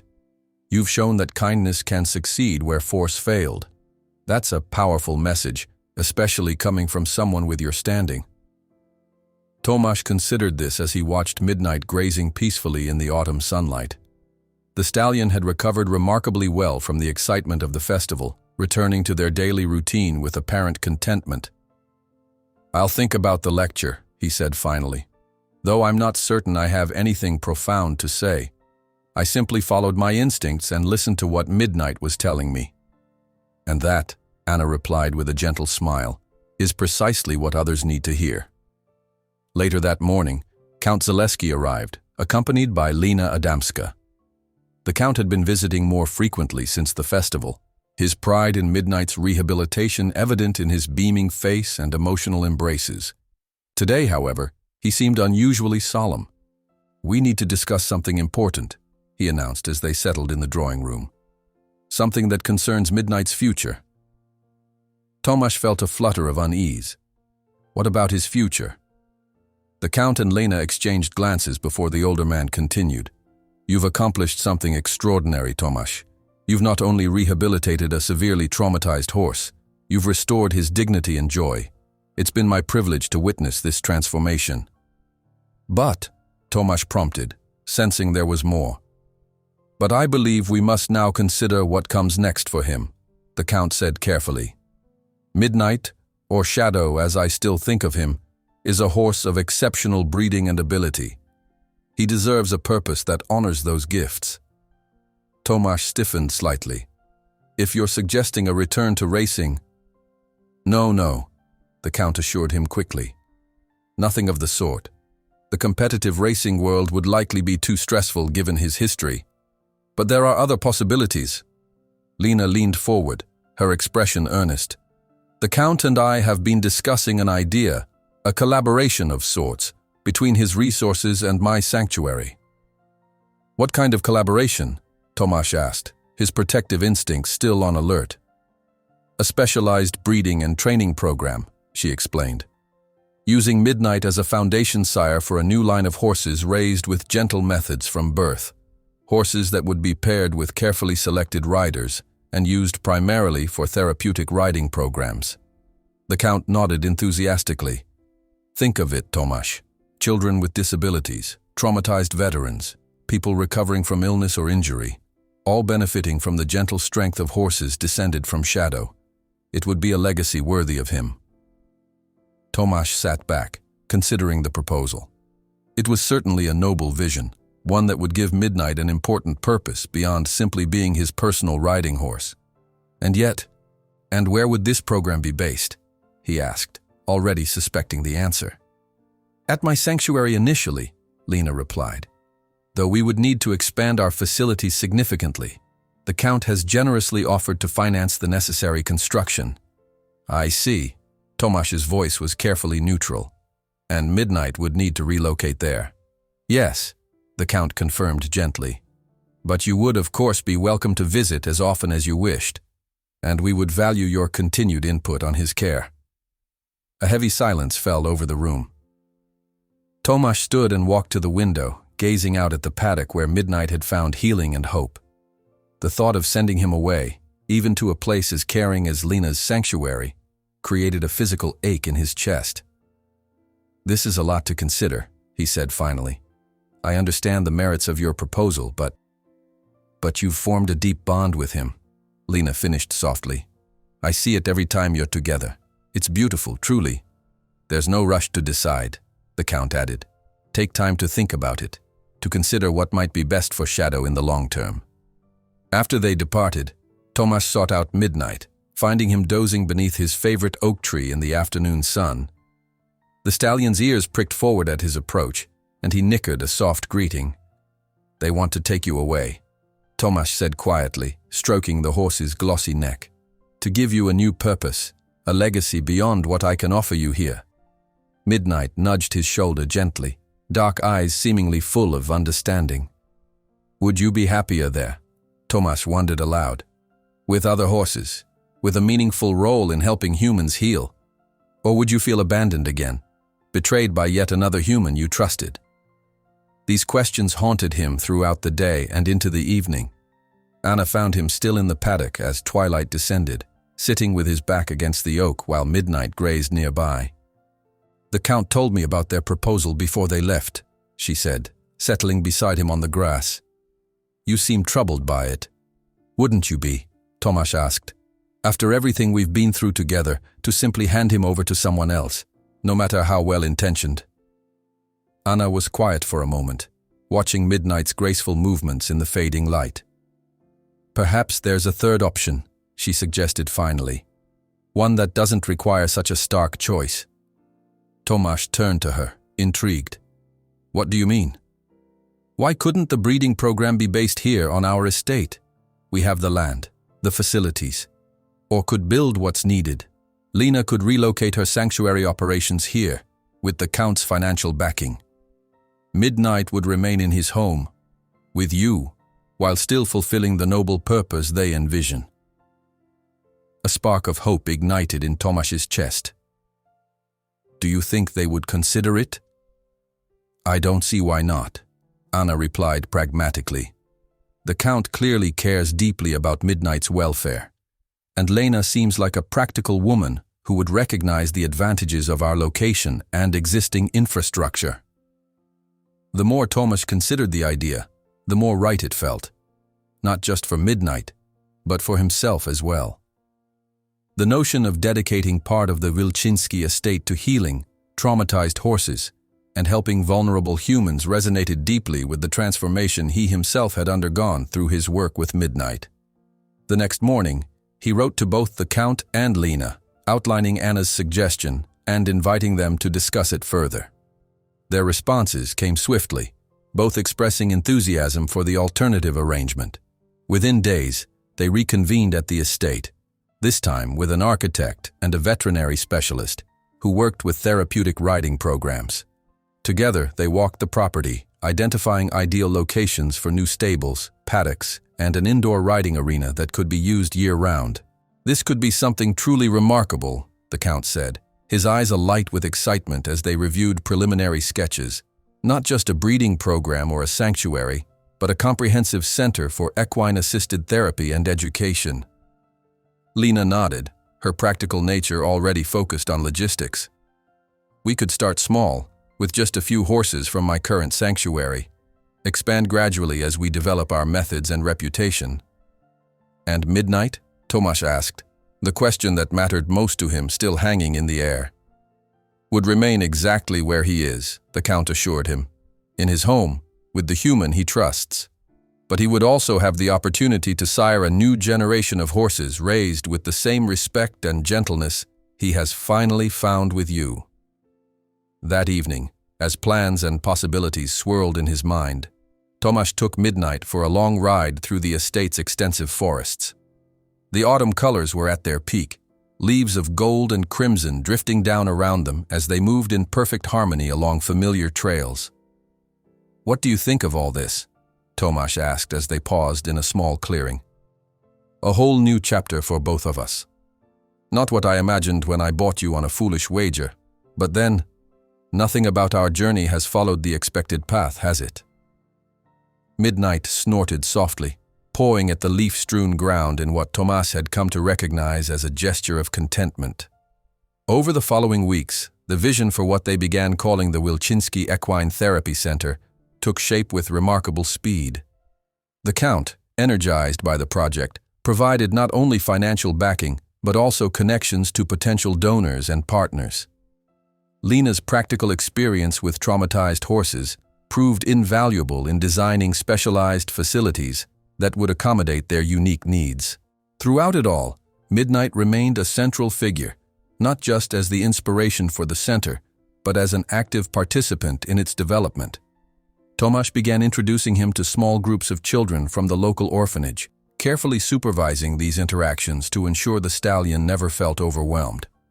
To his delight, Midnight showed a surprising gentleness with the children, standing quietly as they stroked his gleaming coat and asked endless questions about the magic horse they had heard about.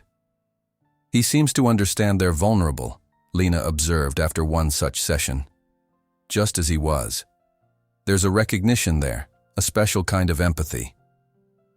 Winter arrived with a gentle blanket of snow across the estate. Construction on the new facilities had been postponed until spring, but planning continued. Tomasz found himself busier than he had been in years, dividing his time between managing the estate, developing programs for the therapy center, and continuing his daily work with Midnight. Through it all, his bond with the stallion deepened. Their rides through the snow-covered countryside became moments of peaceful communion, a shared joy in movement and partnership that transcended words. Midnight, once so fearful and aggressive, now carried himself with a quiet dignity that drew admiring glances wherever they went. One crisp December morning, as they returned from an early ride, they found Count Zaleski waiting at the stables, his aged face alight with excitement. "I've had the most extraordinary news," he announced as Tomasz dismounted. "The National Equestrian Federation has heard of our plans for the therapy center and of Midnight's remarkable rehabilitation. They want to feature both in their annual publication as an example of innovative approaches to horsemanship and healing." "That's wonderful," Tomasz replied, removing Midnight's saddle with practiced ease. "Though I'm not sure how innovative we're being. These methods aren't new, they're just not commonly practiced." "And that's precisely why this matters," the Count insisted. "The equestrian world needs to see that gentleness isn't just morally right, it's effective. What you've achieved with Shadow could change how countless horses are trained and treated." As if understanding he was being discussed, Midnight nudged Tomasz's shoulder with his muzzle, then turned his intelligent gaze toward the Count. "You see?" The older man laughed. "He knows his own worth now. That confidence, that self-possession, it's the greatest gift you could have given him." Later that day, as dusk settled over the snow-covered estate, Tomasz stood at the paddock fence watching Midnight move freely in the fading light. The stallion's black coat stood out in stark contrast to the white landscape, his breath forming clouds of vapor in the cold air. Anna joined him, wrapping a warm shawl around her shoulders. "You're smiling," she observed. "It suits you." "I was just thinking," Tomasz replied, "about how much has changed since that day Marek challenged me. How a foolish bet led to all of this." He gestured toward the expanse of the estate, where plans for the therapy center were already marked out with wooden stakes in the snow. "Life's strange that way," Anna said, following his gaze. "The most important journeys often begin with the smallest, most unlikely steps." As darkness fell, Midnight trotted toward them, his approach deliberate and dignified. He stopped at the fence, extending his neck to touch his forehead to Tomasz's, their private ritual of connection. "Yes," Tomasz agreed softly, the warmth of the horse's breath mingling with his own in the cold evening air. "And sometimes, the greatest lessons come from those we thought we were meant to teach." Spring arrived with a riot of green across the Wilczynski estate. The snow melted, revealing tender shoots of grass in the paddocks and the first wildflowers dotting the meadows. With the warmer weather came renewed activity. Construction crews broke ground on the new facilities for the Equine Therapy Center, while Tomasz and Lena worked tirelessly to finalize programs and recruit staff. 1 year had passed since that fateful day when Tomasz had first laid eyes on Midnight, the untamable stallion who had changed everything. Now, as he watched the horse gallop playfully across the paddock, powerful muscles rippling beneath his gleaming coat, it was almost impossible to reconcile this magnificent creature with the terrified, aggressive animal he had once been. "He looks happy," a familiar voice observed. Tomasz turned to find Marek standing beside him at the fence, his expression thoughtful as he watched Midnight's exuberant display. "He is happy," Tomasz agreed, surprised but not displeased by his neighbor's unexpected visit. Since the harvest festival, their interactions had been cordial but limited, the long-standing rivalry seemingly suspended by mutual, unspoken agreement. "I've been hearing about your plans for this therapy center," Marek continued, nodding toward the construction site where the framework of a large barn was taking shape. "It's an ambitious project." "It is," Tomasz acknowledged, "but a worthwhile one, I believe." Marek was quiet for a moment, his fingers tapping absently against the wooden fence rail. "I've been thinking a lot about our bet," he he said finally. About what it revealed. Not just about that horse, but about both of us.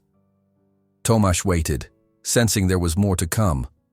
I challenged you because I wanted to see you fail, Marek admitted bluntly. Our families have been competing for so long, it became second nature to measure my success against your failure, and vice versa. But watching you with Midnight at the festival, he shook his head. I realized how small that kind of thinking is, how limiting. It took me a while to see that too, Tomasz replied. Midnight taught me that some victories aren't about winning or losing at all. Marek nodded, then straightened his shoulders as if coming to a decision. That's actually why I'm here. I want to contribute to your therapy center, financially, and perhaps in other ways as well. My nephew has a condition that affects his mobility and balance. Horseback riding has been suggested as potentially beneficial therapy. Tomasz stared at his lifelong rival, momentarily speechless. Of all the possible reasons for Marek's visit, this had never crossed his mind. That's incredibly generous, he managed finally. We would welcome your support, and of course your nephew would have a place in our programs. Good. That's settled then. Marek extended his hand and Tomasz took it, feeling the firm grip of a man offering not just reconciliation but genuine partnership. I'll have my accountant contact you about the details. As Marek departed, Tomasz remained at the fence, contemplating this unexpected turn of events. Midnight, as if sensing his distraction, trotted over and nudged his shoulder inquisitively. Another miracle, Tomasz told the horse, stroking his velvet muzzle. You seem to inspire them wherever you go. The weeks flew by in a blur of activity. Lena relocated her sanctuary operations to the estate, bringing with her 15 horses of various breeds and backgrounds, all survivors of neglect or abuse, all at different stages in their rehabilitation. The new stables rose steadily, designed with the specific needs of traumatized horses in mind. Spacious stalls, quiet areas for those still fearful of human contact, and special equipment for horses with physical disabilities. Count Zaleski became a daily visitor, his enthusiasm for the project seemingly rejuvenating him. He spent hours watching the construction, offering suggestions based on his extensive knowledge of equine care, and, most touchingly, simply spending time with Midnight, often sitting quietly near the paddock, telling stories of the stallion's early days, as if catching up with an old friend. By early summer, the Wilczynski Equine Therapy Center was ready for its first official clients. The indoor arena had been completed, featuring a state-of-the-art cushioned surface that was gentle on horses' joints and safer for riders who might fall. Special mounting platforms had been installed to accommodate people with mobility issues, and a team of trained therapists had been hired to oversee the programs. The night before the center's official opening, Tomasz found himself unable to sleep. He slipped out of the house and walked to Midnight's paddock, guided by the silver light of a full moon. The stallion was awake, standing near the fence as if expecting him. Tomorrow's another big day, Tomasz said softly, letting himself into the enclosure. The first of many, I expect. Midnight nickered in greeting, then stood quietly as Tomasz slipped a halter over his head. No lead rope was necessary. They had long since moved beyond such physical constraints. A gentle pressure of Tomasz's hand against the horse's neck was all the guidance needed as they walked together through the moonlit estate. They passed the new facilities, the arena, the therapy rooms, the expanded stables where Lena's rescued horses now resided alongside several new arrivals.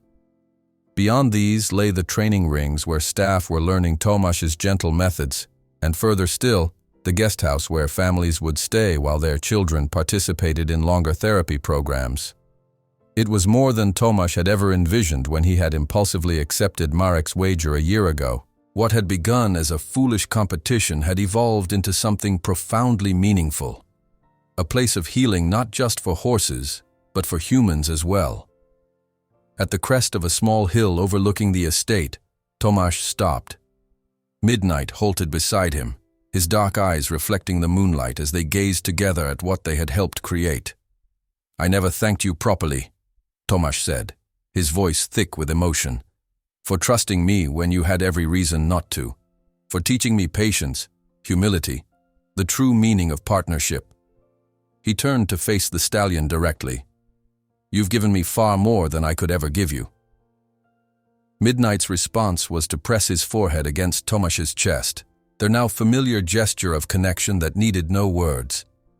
They remained there for some time, horse and human, bound by something deeper than ownership or mastery, a mutual respect, a shared journey of healing, a friendship forged through patience and trust. The following morning dawned clear and bright.